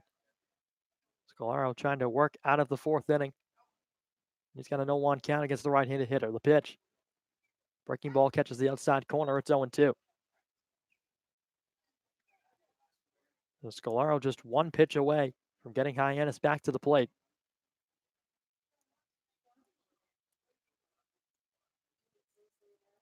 The Seminole peers down at the Clemson Tiger. Hackenberg, he's got a sign. Set for the 0-2 pitch. Here it is. Breaking ball swung and on and missed. Strike 3. So Fetko goes down swinging to finally end things in the 4th, but Bourne sends 10 to the plate. 5 of them come in to score. It's the Braves 8, the Harbor Hawks 4, with Hyannis back to the dish when we return on the Cape Cod Baseball Network.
Harbor Hawks send up their 8-9-1. Anthony Servideo, Adam Hackenberg, Jordan Westberg due up in the bottom of the 4th inning. And after 3 innings of work from Sean Harney, his night ends there. With that, it'll be the Louisville right-hander Kerry Wright coming onto the game. And he's set to make his second appearance of the summer. Kicks and deals to Servideo. Fastball good for a strike. Wright so far on the year, 2 innings pitched. Gave up just 2 walks, no strikeouts. He didn't give up a hit or a run either. The big right-hander kicks and deals to Servideo, swinging a foul tip back into the glove.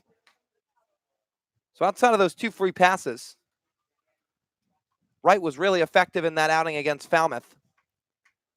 Bourne lost that one 3-0 back on June the 29th, but for Wright making his second appearance right here at McKeon Park. Puts the glove over his face, now ready, fires home. Good breaking ball, called strike 3.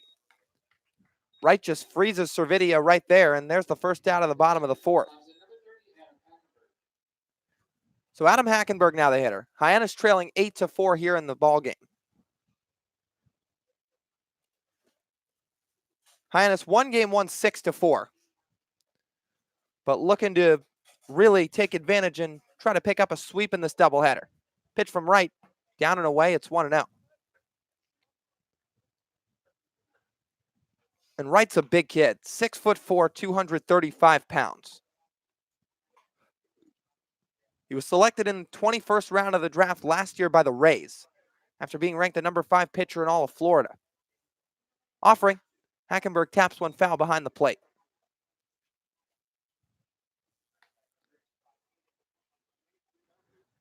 And Wright wasn't that overpowering or even that effective in his freshman year at Louisville. 9 1/3 innings pitched, ERA over 10.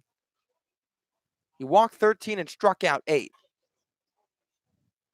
He's now ready to go, fires into the Clemson Tiger Hackenberg, who chops one down the third base line just foul.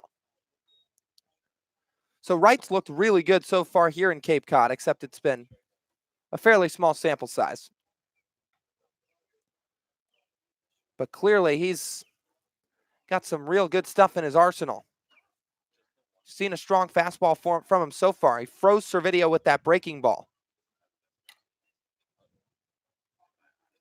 And he's already got a 2-strike count here with 1 down to Adam Hackenberg. Here comes the offering. Inside, and it beans him. So Hackenberg reaches base for the second time today. Draws a 1-out hit by pitch, and it puts the lineup back to the top for Jordan Westberg. So Hackenberg, a 3-run home run out to right center in his first at bat. That was part of the 3 spot, or all of the 3 spot in the bottom of the second. And now he reaches base after getting plunked on the back, bringing up the leadoff man, Jordan Westberg.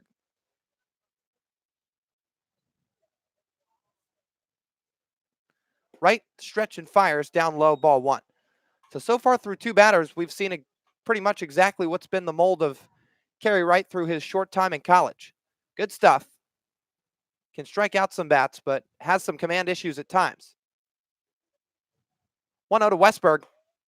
Fastball down central, called strike.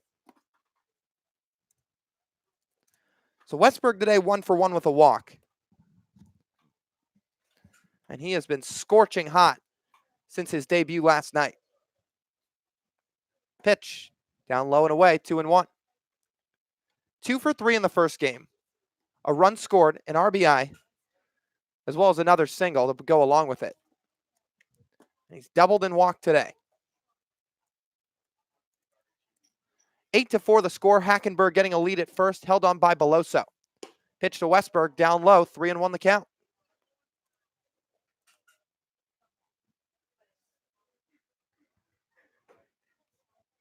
So Westberg looking to add on to what's already 1 base runner. That's Hackenberg at first. Hyannis looking to erase what was a 5-spot put up in the top of the frame as Westberg swings and drops to a knee to fill up the count.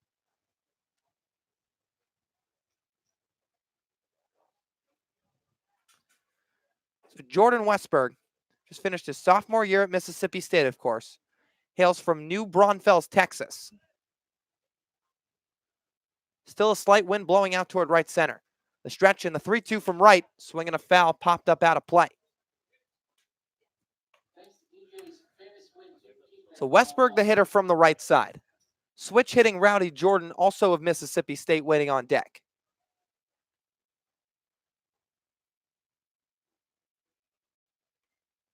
The Louisville product, Kerry Wright, at a full count as he comes set, delivers home, swinging a fly ball, deep right field, back goes Fedko at the wall, it's gone! Jordan Westberg, you've got to be kidding me. A 2-run blast, his third of the season, and his third in just 2 days.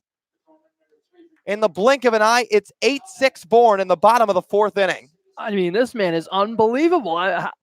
How did this kid get cut for, or how did this kid not make Team USA? I wish I could tell you. This is unbelievable what he's been doing with Hyannis in the first 3 games he's been here. 3 home runs in the same amount of contests. And it gets Hyannis right back in this game. It's 8-6. Another opposite field shot. He's really flashing the muscles the opposite way, but he's been doing it all with the bat for Hyannis. I mean, it's just unbelievable to watch. Rowdy Jordan now the hitter. That hits him right on the front leg. Rowdy's going to rise to his feet and walk toward first.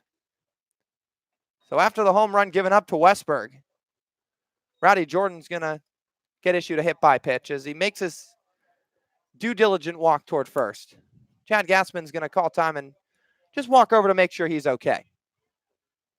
Yeah, Jordan walking a little bit gingerly down to first, just precautionary from Chad Gassman, make sure he's all right.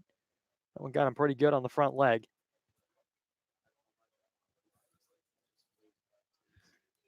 So he seems to be okay as Gassman will walk back to the third base coaching box.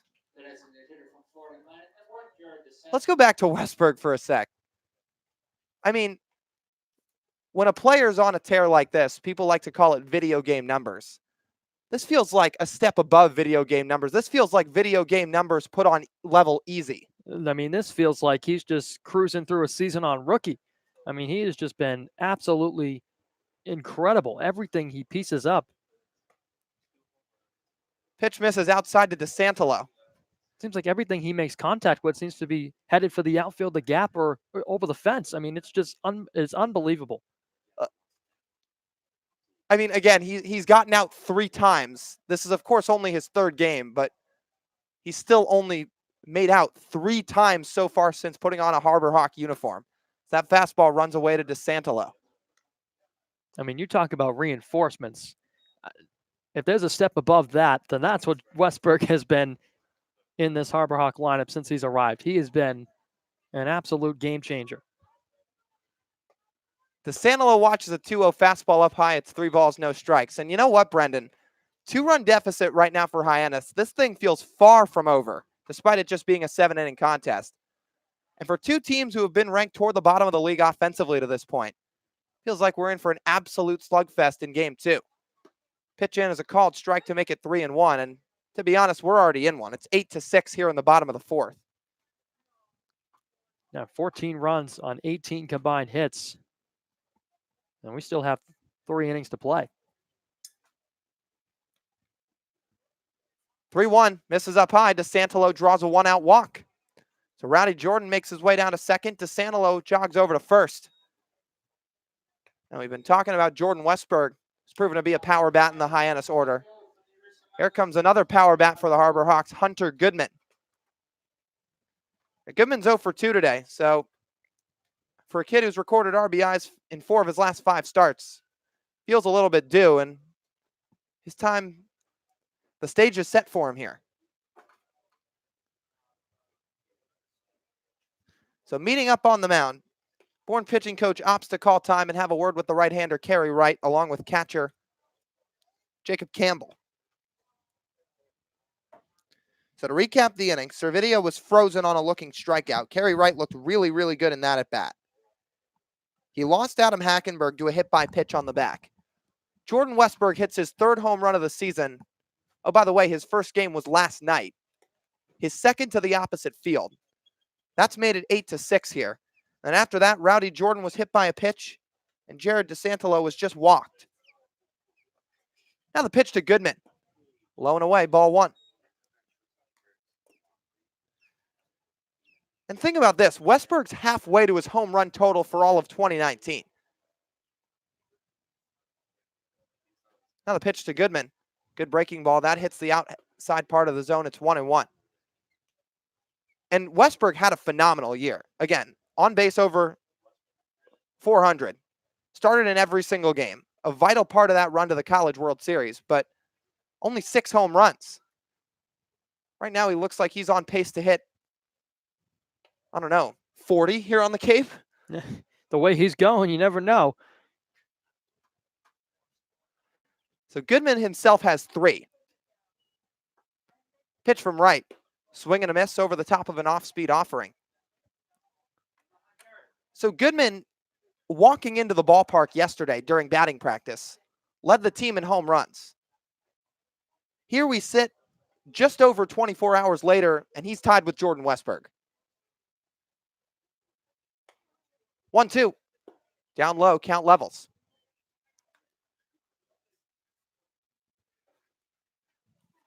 For Westberg, his average stayed above 300 for the first 57 games of the season. Dropped a little bit below that after the Vanderbilt game, but still finished the year at 294. 2-2 to Goodman. Gets away from the catcher Campbell as the ball's low and away, and each runner's going to advance 90 feet. Rowdy Jordan stands at third. Santalo the tying run at second. And it's 3-2 to Hunter Goodman, who's one swing of the bat away and one hit away from potentially tying this game up. All Wright's got to be careful here. We know how much of a power threat Goodman is in the middle of this Hyannis lineup. 15 RBIs on the season and a chance for 2 more here. 3-2 the count, and if he loses them, it doesn't get much easier. Edward Julian awaits on deck. He's already 1 for 2 today. Wright comes set. Looks at Jordan at third. The stretch and the 3-2 on the way. Outside, he loses them, ball 4. Hunter Goodman draws a 1-out walk, the 3rd straight free pass issued by Kerry Wright, and that loads the bases for Edward Julian. But it looks like Harvey Shapiro, the Bourne manager, is going to call time, make his way out to the mound, and go get a left-hander to face the southpaw hitting Julian. So Shapiro makes the slow walk. Wright just standing up on top of the mound, the rest of the infield converging. Outfield making its way out towards center. And Harvey Shapiro is going to give Wright a pat on the back and end his night. Bourne will have a new arm on the other side of the break, but we've got a good one here from McKeon Park. It's 8-6 Bourne. Hyannis has the bases loaded with just 1 out, and the tying run sits at second base in the bottom of the 4th inning. We'll take a quick break and be back in just a minute on the Cape Cod Baseball Network.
With 1 out, the Harbor Hawks have the bases loaded in the bottom of the 4th.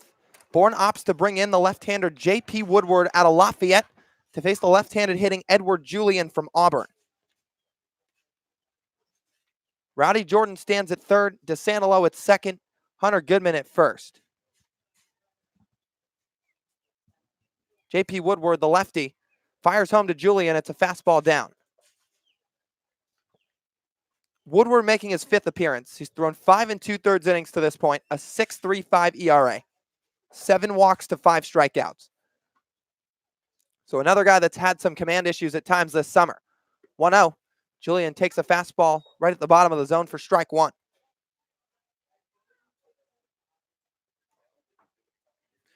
So Julian today already 1 for 2. He singled and then scored on the Hunter Goodman 3-run blast. 1-1 from Woodward. Fastball on the outside corner, 1-2.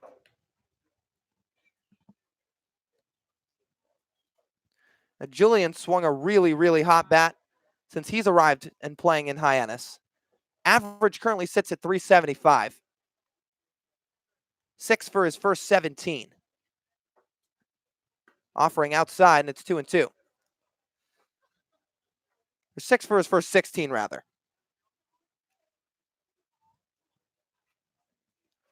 So Julian, a 2-2 count. The bases are loaded. Harbor Hawks trailing 8-6 in the bottom of the 4th.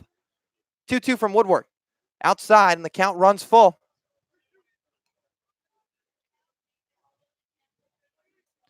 So again, Woodward struggles with command at times. He's already worked the count full. He's 1 ball away from walking in Rowdy Jordan from third, who would be the 7th run for Hyannis. 3-2. Ground ball right side to his right, the first baseman Beloso fields cleanly, flips to Woodward, no play, and safe at first is Edward Julian. Rowdy Jordan scores from third, and it's a 1-run ball game from McKeon Park.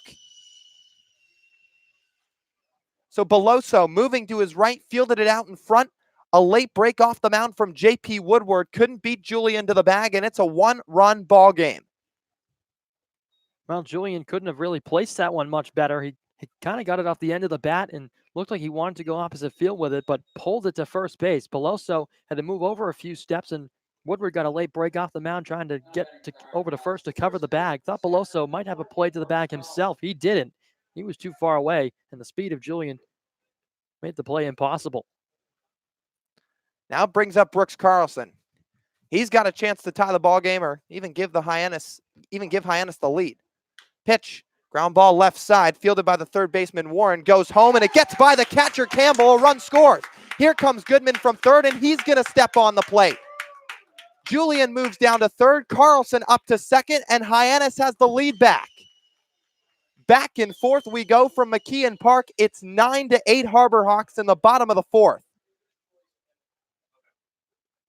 Well, Hyannis just lucked out that time, and it was an errant throw from the third baseman Warren to the plate. It skipped up in front of the catcher Campbell, tried to backhand to make the stop.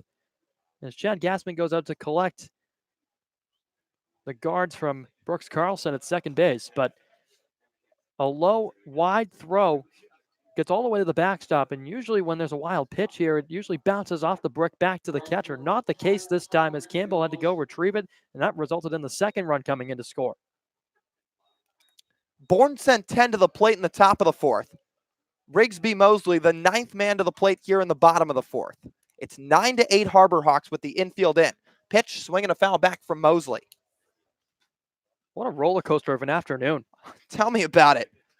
6-4 in game 1. Game 1 went back and forth.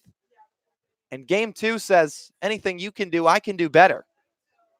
17 runs, 19 hits with 1 out in the bottom of the 4th inning. And oh, by the way, this game's only going 7. 0-1. Fastball just hits the bottom of the zone and the outside corner for strike 2.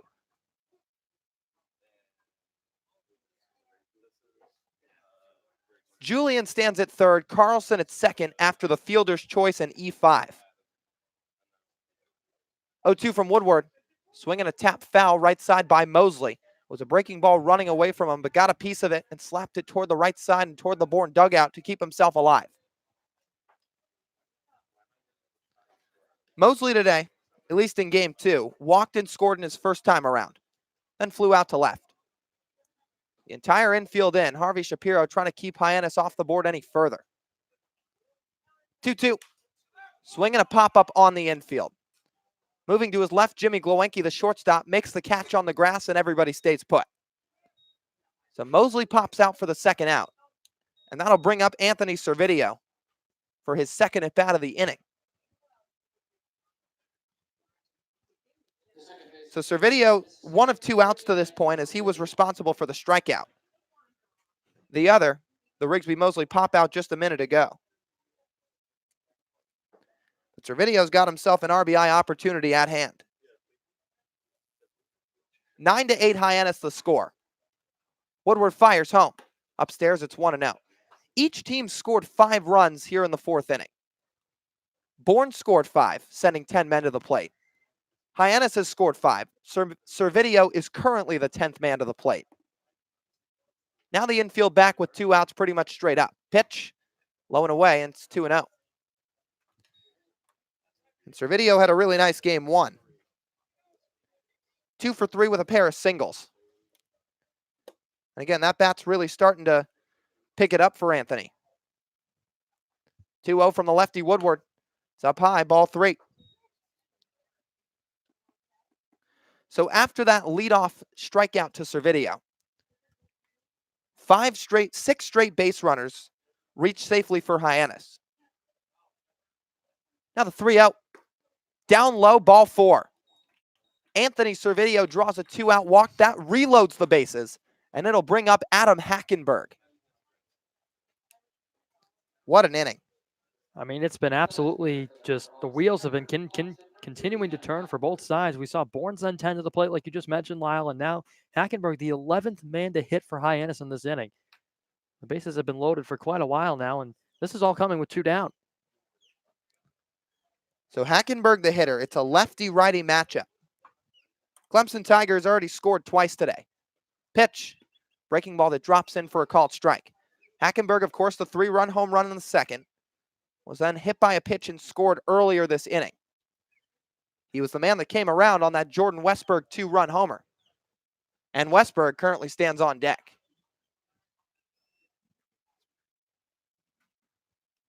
Woodward takes a breath, comes home. Fastball inside. And it's 1-1 to Adam Hackenberg. So Hackenberg facing a lefty here.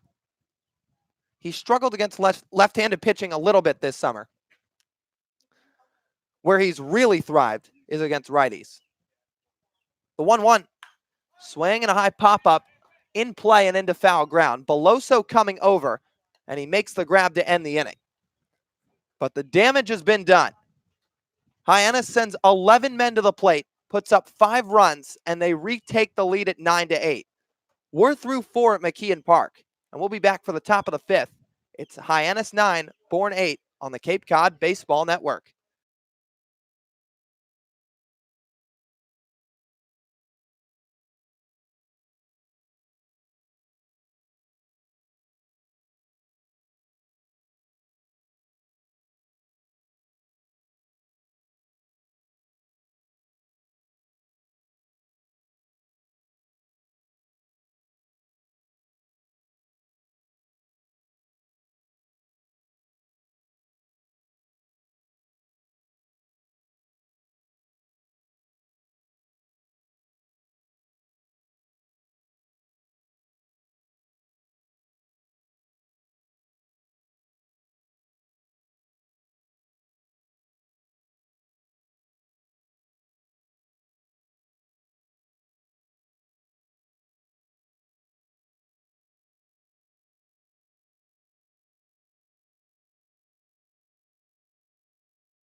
After a long wait for Jonah Scalaro, he's back on the mound in the top of the 5th, set to face catcher Jacob Campbell, who swings and misses through the first offering.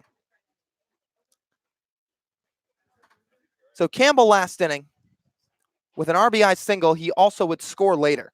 He's 1 for 2 on the day. And Scalaro ready with the 0-1. Popped up, right side into foul ground. Carlson giving chase, and he's going to watch it sail out of play. So we'll see if the offense calms down here from either side. Coming into game one, Bourne was last in almost every offensive category. 10th in average, 10th in hits, 10th in home runs, 10th in runs, 9th in on-base percentage. Scalaro's offering, swinging a fly ball out to left. A beat on it, the left fielder Goodman. He makes the catch moving a bit to his left, and there's one away. So crazy enough, first batter of the inning retired. And that'll bring up the number 9 hitter, Giovanni DiGiacomo. So again, after 10 runs total from the two teams combined in the 4th inning, we'll see if things kind of regress to the norm a bit here in the 5th. No guarantees, though. Scalaro's offering. Hits the outside corner, strike 1. The craziest thing for Bourne, though, is for a pitching staff that's so good, the wheels have really just fallen off here in this game, too. They gave up 6 in game 1, but 9 runs in game 2 so far. Scalaro, the windup, and the 0-1. Breaking ball misses just outside. And again for Bourne, all but 3 arms entering game 1 had a sub-4 ERA. All but 3 arms. 1-1. Fastball misses just down. They were first in team ERA, 3.06.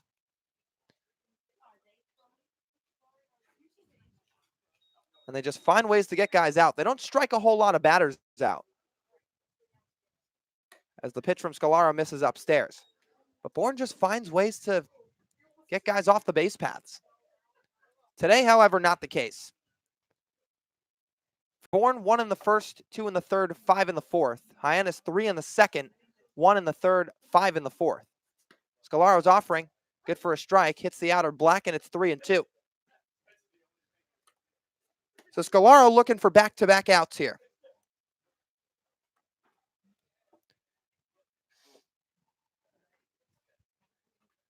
He's going to call time and step off the mound. Campbell already flew out to Goodman and left. Infield and outfield straight up. 3-2 on the way.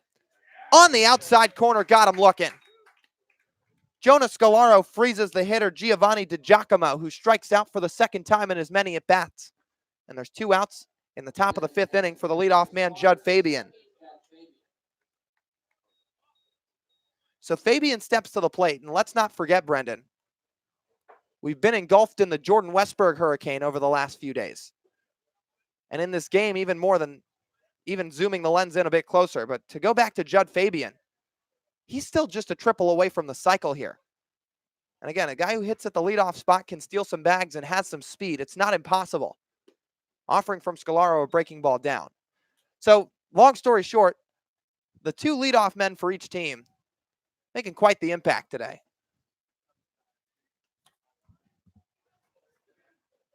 Scalaro gets the sign, the 1-0 to Judd Fabian. Ground ball off his front foot inside the box. Well, Fabian, a 4-hit day. We talk about Westberg and the power that he's put on display for Hyannis.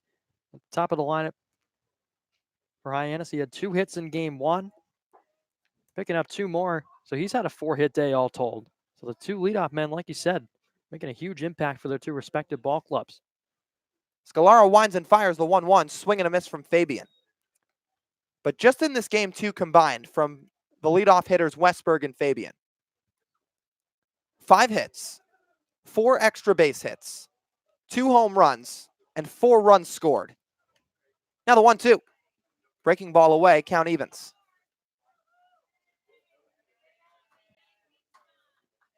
So they've been pretty busy. Fabian looking to get on the board for his Bourne ball club here in the 5th. Scalaro's 2-2. Got him looking on the inside corner. Jonas Scalaro, a 1-2-3 top of the 5th. A great response from the Seminole left-hander. He keeps the Hyannis score at 9-8 through 4.5 frames, and the Harbor Hawks are coming back to bat in the bottom of the 5th.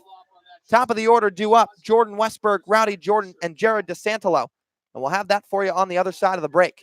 No runs, no hits, no errors, nobody left on for Bourne. And it's the Braves 8, the Harbor Hawks 9 on the Cape Cod Baseball Network.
Jordan Westberg, Rowdy Jordan, and Jared DeSantalo, the top three of the order, set to come to the plate in the bottom of the fifth as the left-hander J.P. Woodward's back on the mound. First pitch to Westberg. Fastball that hits the outside corner, strike one. So Jordan Westberg is on some type of hot streak right now.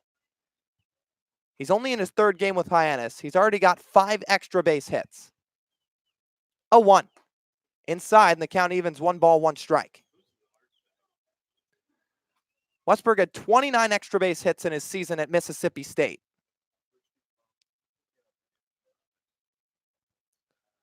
And now the lefty Woodward ready to go.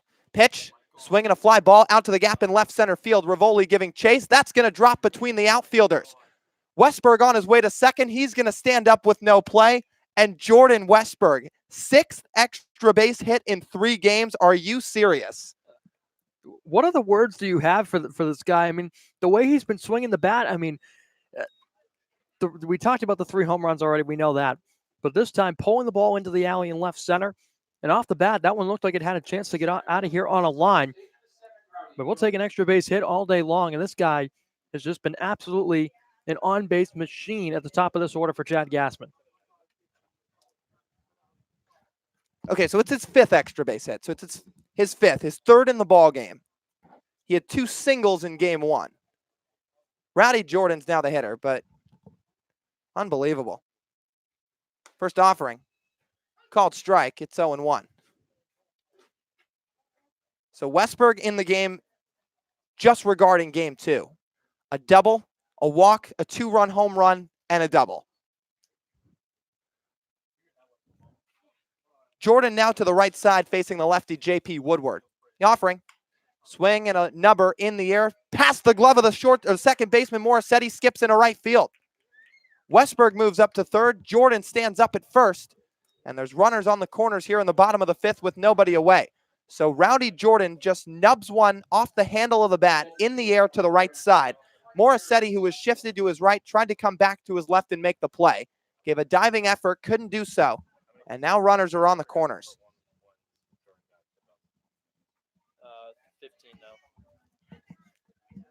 So Jared DeSantalo is now the hitter. 9-8 Hyannis the score, and they're already threatening for more. So DeSantalo standing outside the box. Now he's going to work his way back in.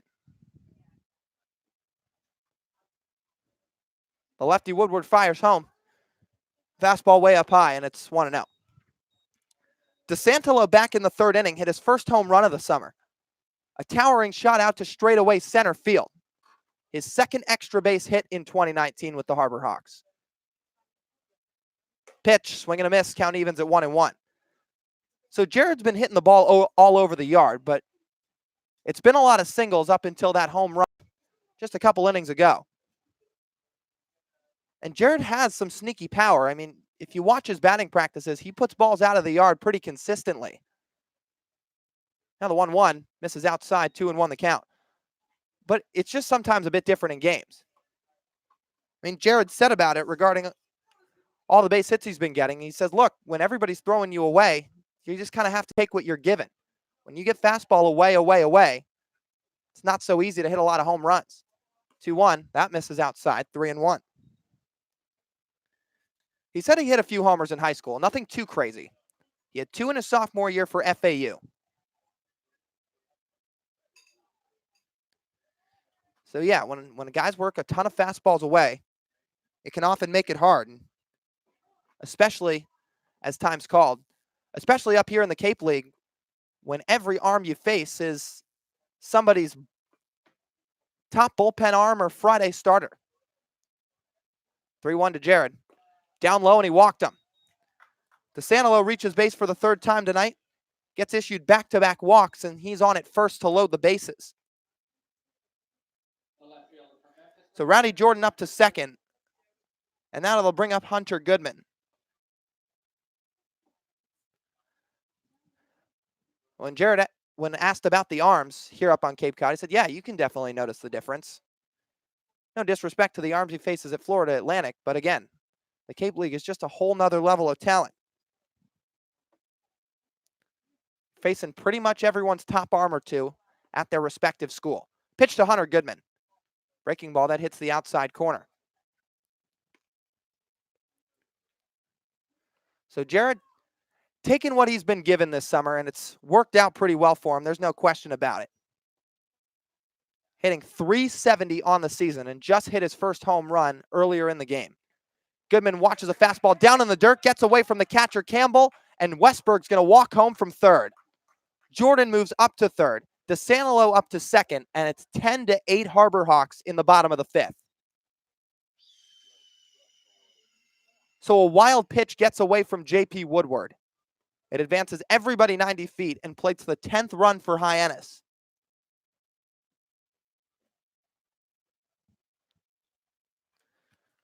One and one the count to Hunter Goodman.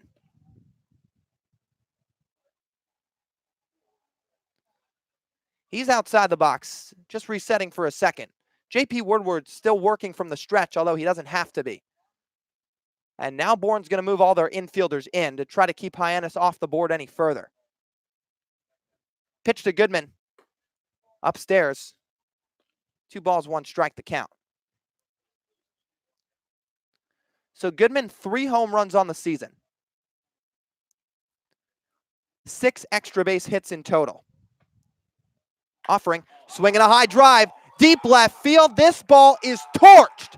That ball's history. Hunter Goodman, a 3-run blast, his 4th of the season. And Hyannis makes it 13-8 in the bottom of the 5th inning. Oh my goodness. Hunter Goodman does it again, and the power surge continues for Hyannis. We talked about last night the no-doubter from Jordan Westberg, and we've been on a tear about him all afternoon/night here tonight. But Hunter Goodman just destroying that ball and really put it in about the same area that Westberg hit his last night and really breaking it open for Hyannis now. That ball was obliterated, absolutely destroyed off the bat of Hunter Goodman. Hyannis leads by 5. They've scored 9 runs in the 4th and 5th inning combined. And there's still nobody out here in the frame.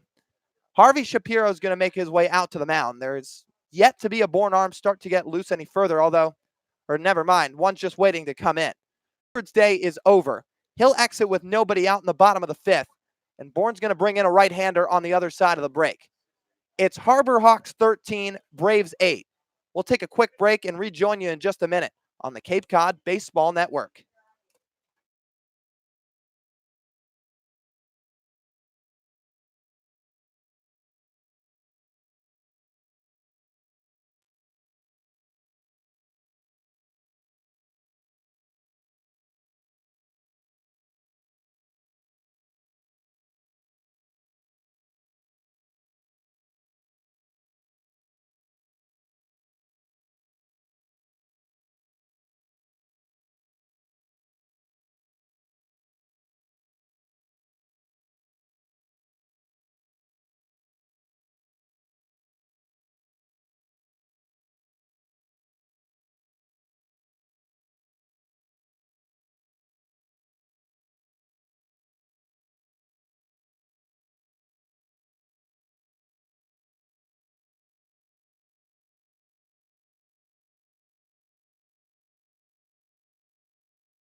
Back from McKeon Park, bottom of the fifth, is Edward Julian's the hitter, and he swings at the first pitch and sends it foul. Against the new pitcher for the Bourne Braves.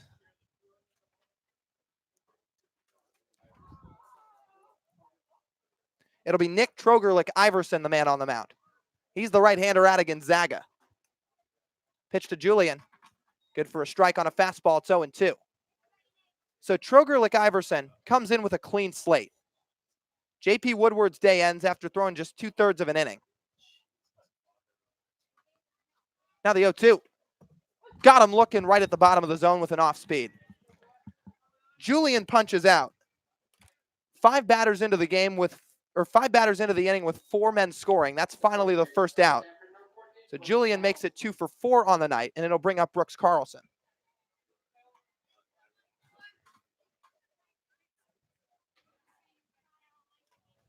So Carlson out of Samford watches one inside. Nick Trogerlick-Iverson, he has been just dominant on the Cape so far, making his 6th appearance, 9 1/3 innings with an 0.96 ERA as Carlson fouls one back.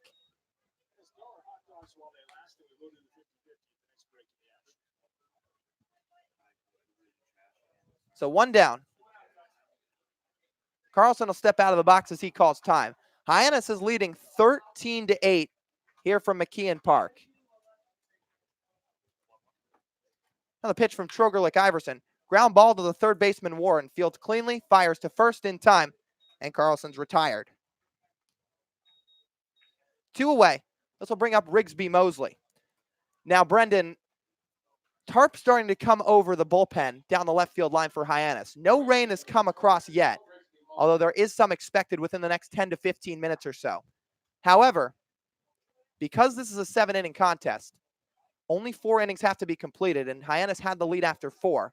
Mosley watches one up high. And additionally, if one more out gets recorded by the Hyannis offense here in the bottom of the 5th, they'll get through 5 anyway, which is normal for a completed game in terms of a minimum limit. Mosley swings one to the second baseman on the ground, Morissetti. Fields fires to first. That'll end the inning. So we're through 5 here. Nick Trogerlick-Iverson comes on, and with the blink of an eye, gets Julian swinging, Carlson to ground out to third, and Mosley to ground out to second. So it's 13-8 Hyannis. The Harbor Hawks put up 9 runs in the 4th and 5th innings combined. And we'll go to the 6th when we come back on the Cape Cod Baseball Network.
We go to the top of the 6th from McKeon Park in Hyannis. And if you're just joining us, Bourne's put up a lot of runs, but Hyannis has put up a showcase on offense.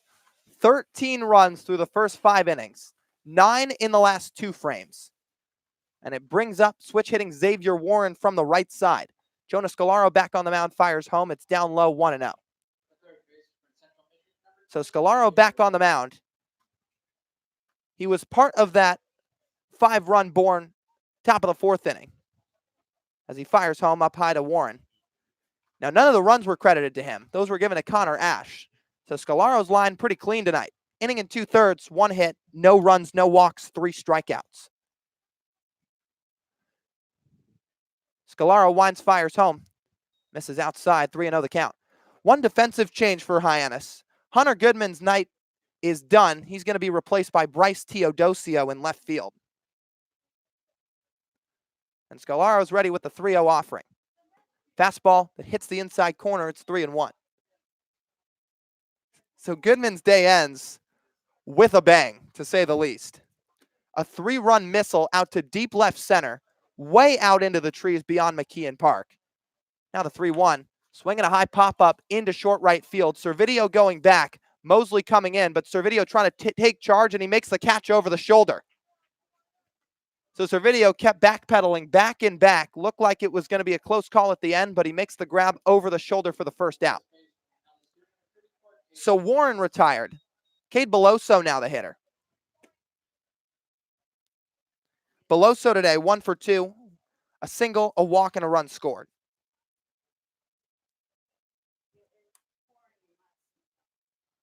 Now the pitch. Called strike, it's 0-1. So rain is forthcoming. It's expected to drop down any minute now as Scalaro fires home in the dirt over the glove of the catcher, Hackenberg. But again, when rain comes down, the final score will revert back to what it was the previous inning. And where we currently stand, it's in Hyannis' lead as Beloso checks his swing through an off-speed pitch. He goes around. So Hyannis led 13-8 at the end of the bottom of the 5th. That's currently where the score still stands. So if this game concludes, even due to rain, it'll be their victory. 1-2 from Scalaro. Breaking ball away, it's 2-2. Hyannis won game 1 6-4. They're up by 5 here in game 2. And if they can hold on and win this one, that would be huge in terms of their playoff picture. Scalaro looks over the glove. 2-2 offering. Just down low, it's 3-2. So that one missed just a little bit down. Beloso with a good eye to let it go. And now here comes the rain. Starting to pour.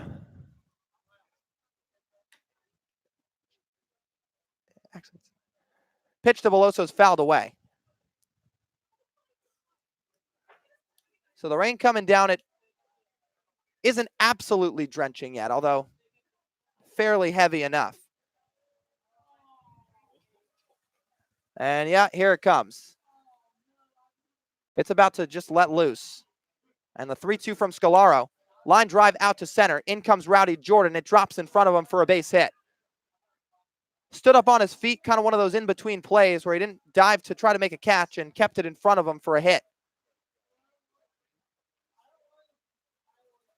So it's really coming down now. It's yet to be called. Man on first with 1 out. It brings up Jimmy Glowinski. Glowinski today, 2 for 3, a double play, a single, and an RBI single.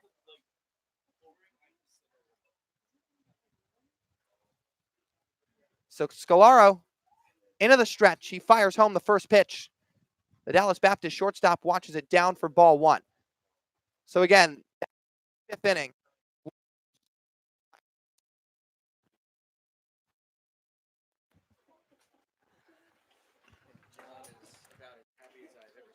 Pitch to Glowinski, swing and a high fly ball into left center field. Jordan moving over. Teodosio calling him off, moving to his left, and he makes the catch in the gap.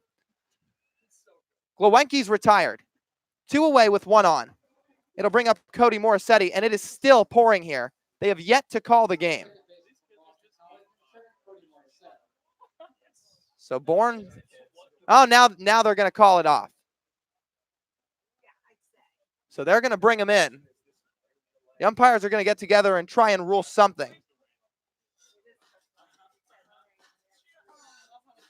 They haven't ruled anything yet, but Brendan, the rain not supposed to stop, so likely this will be it.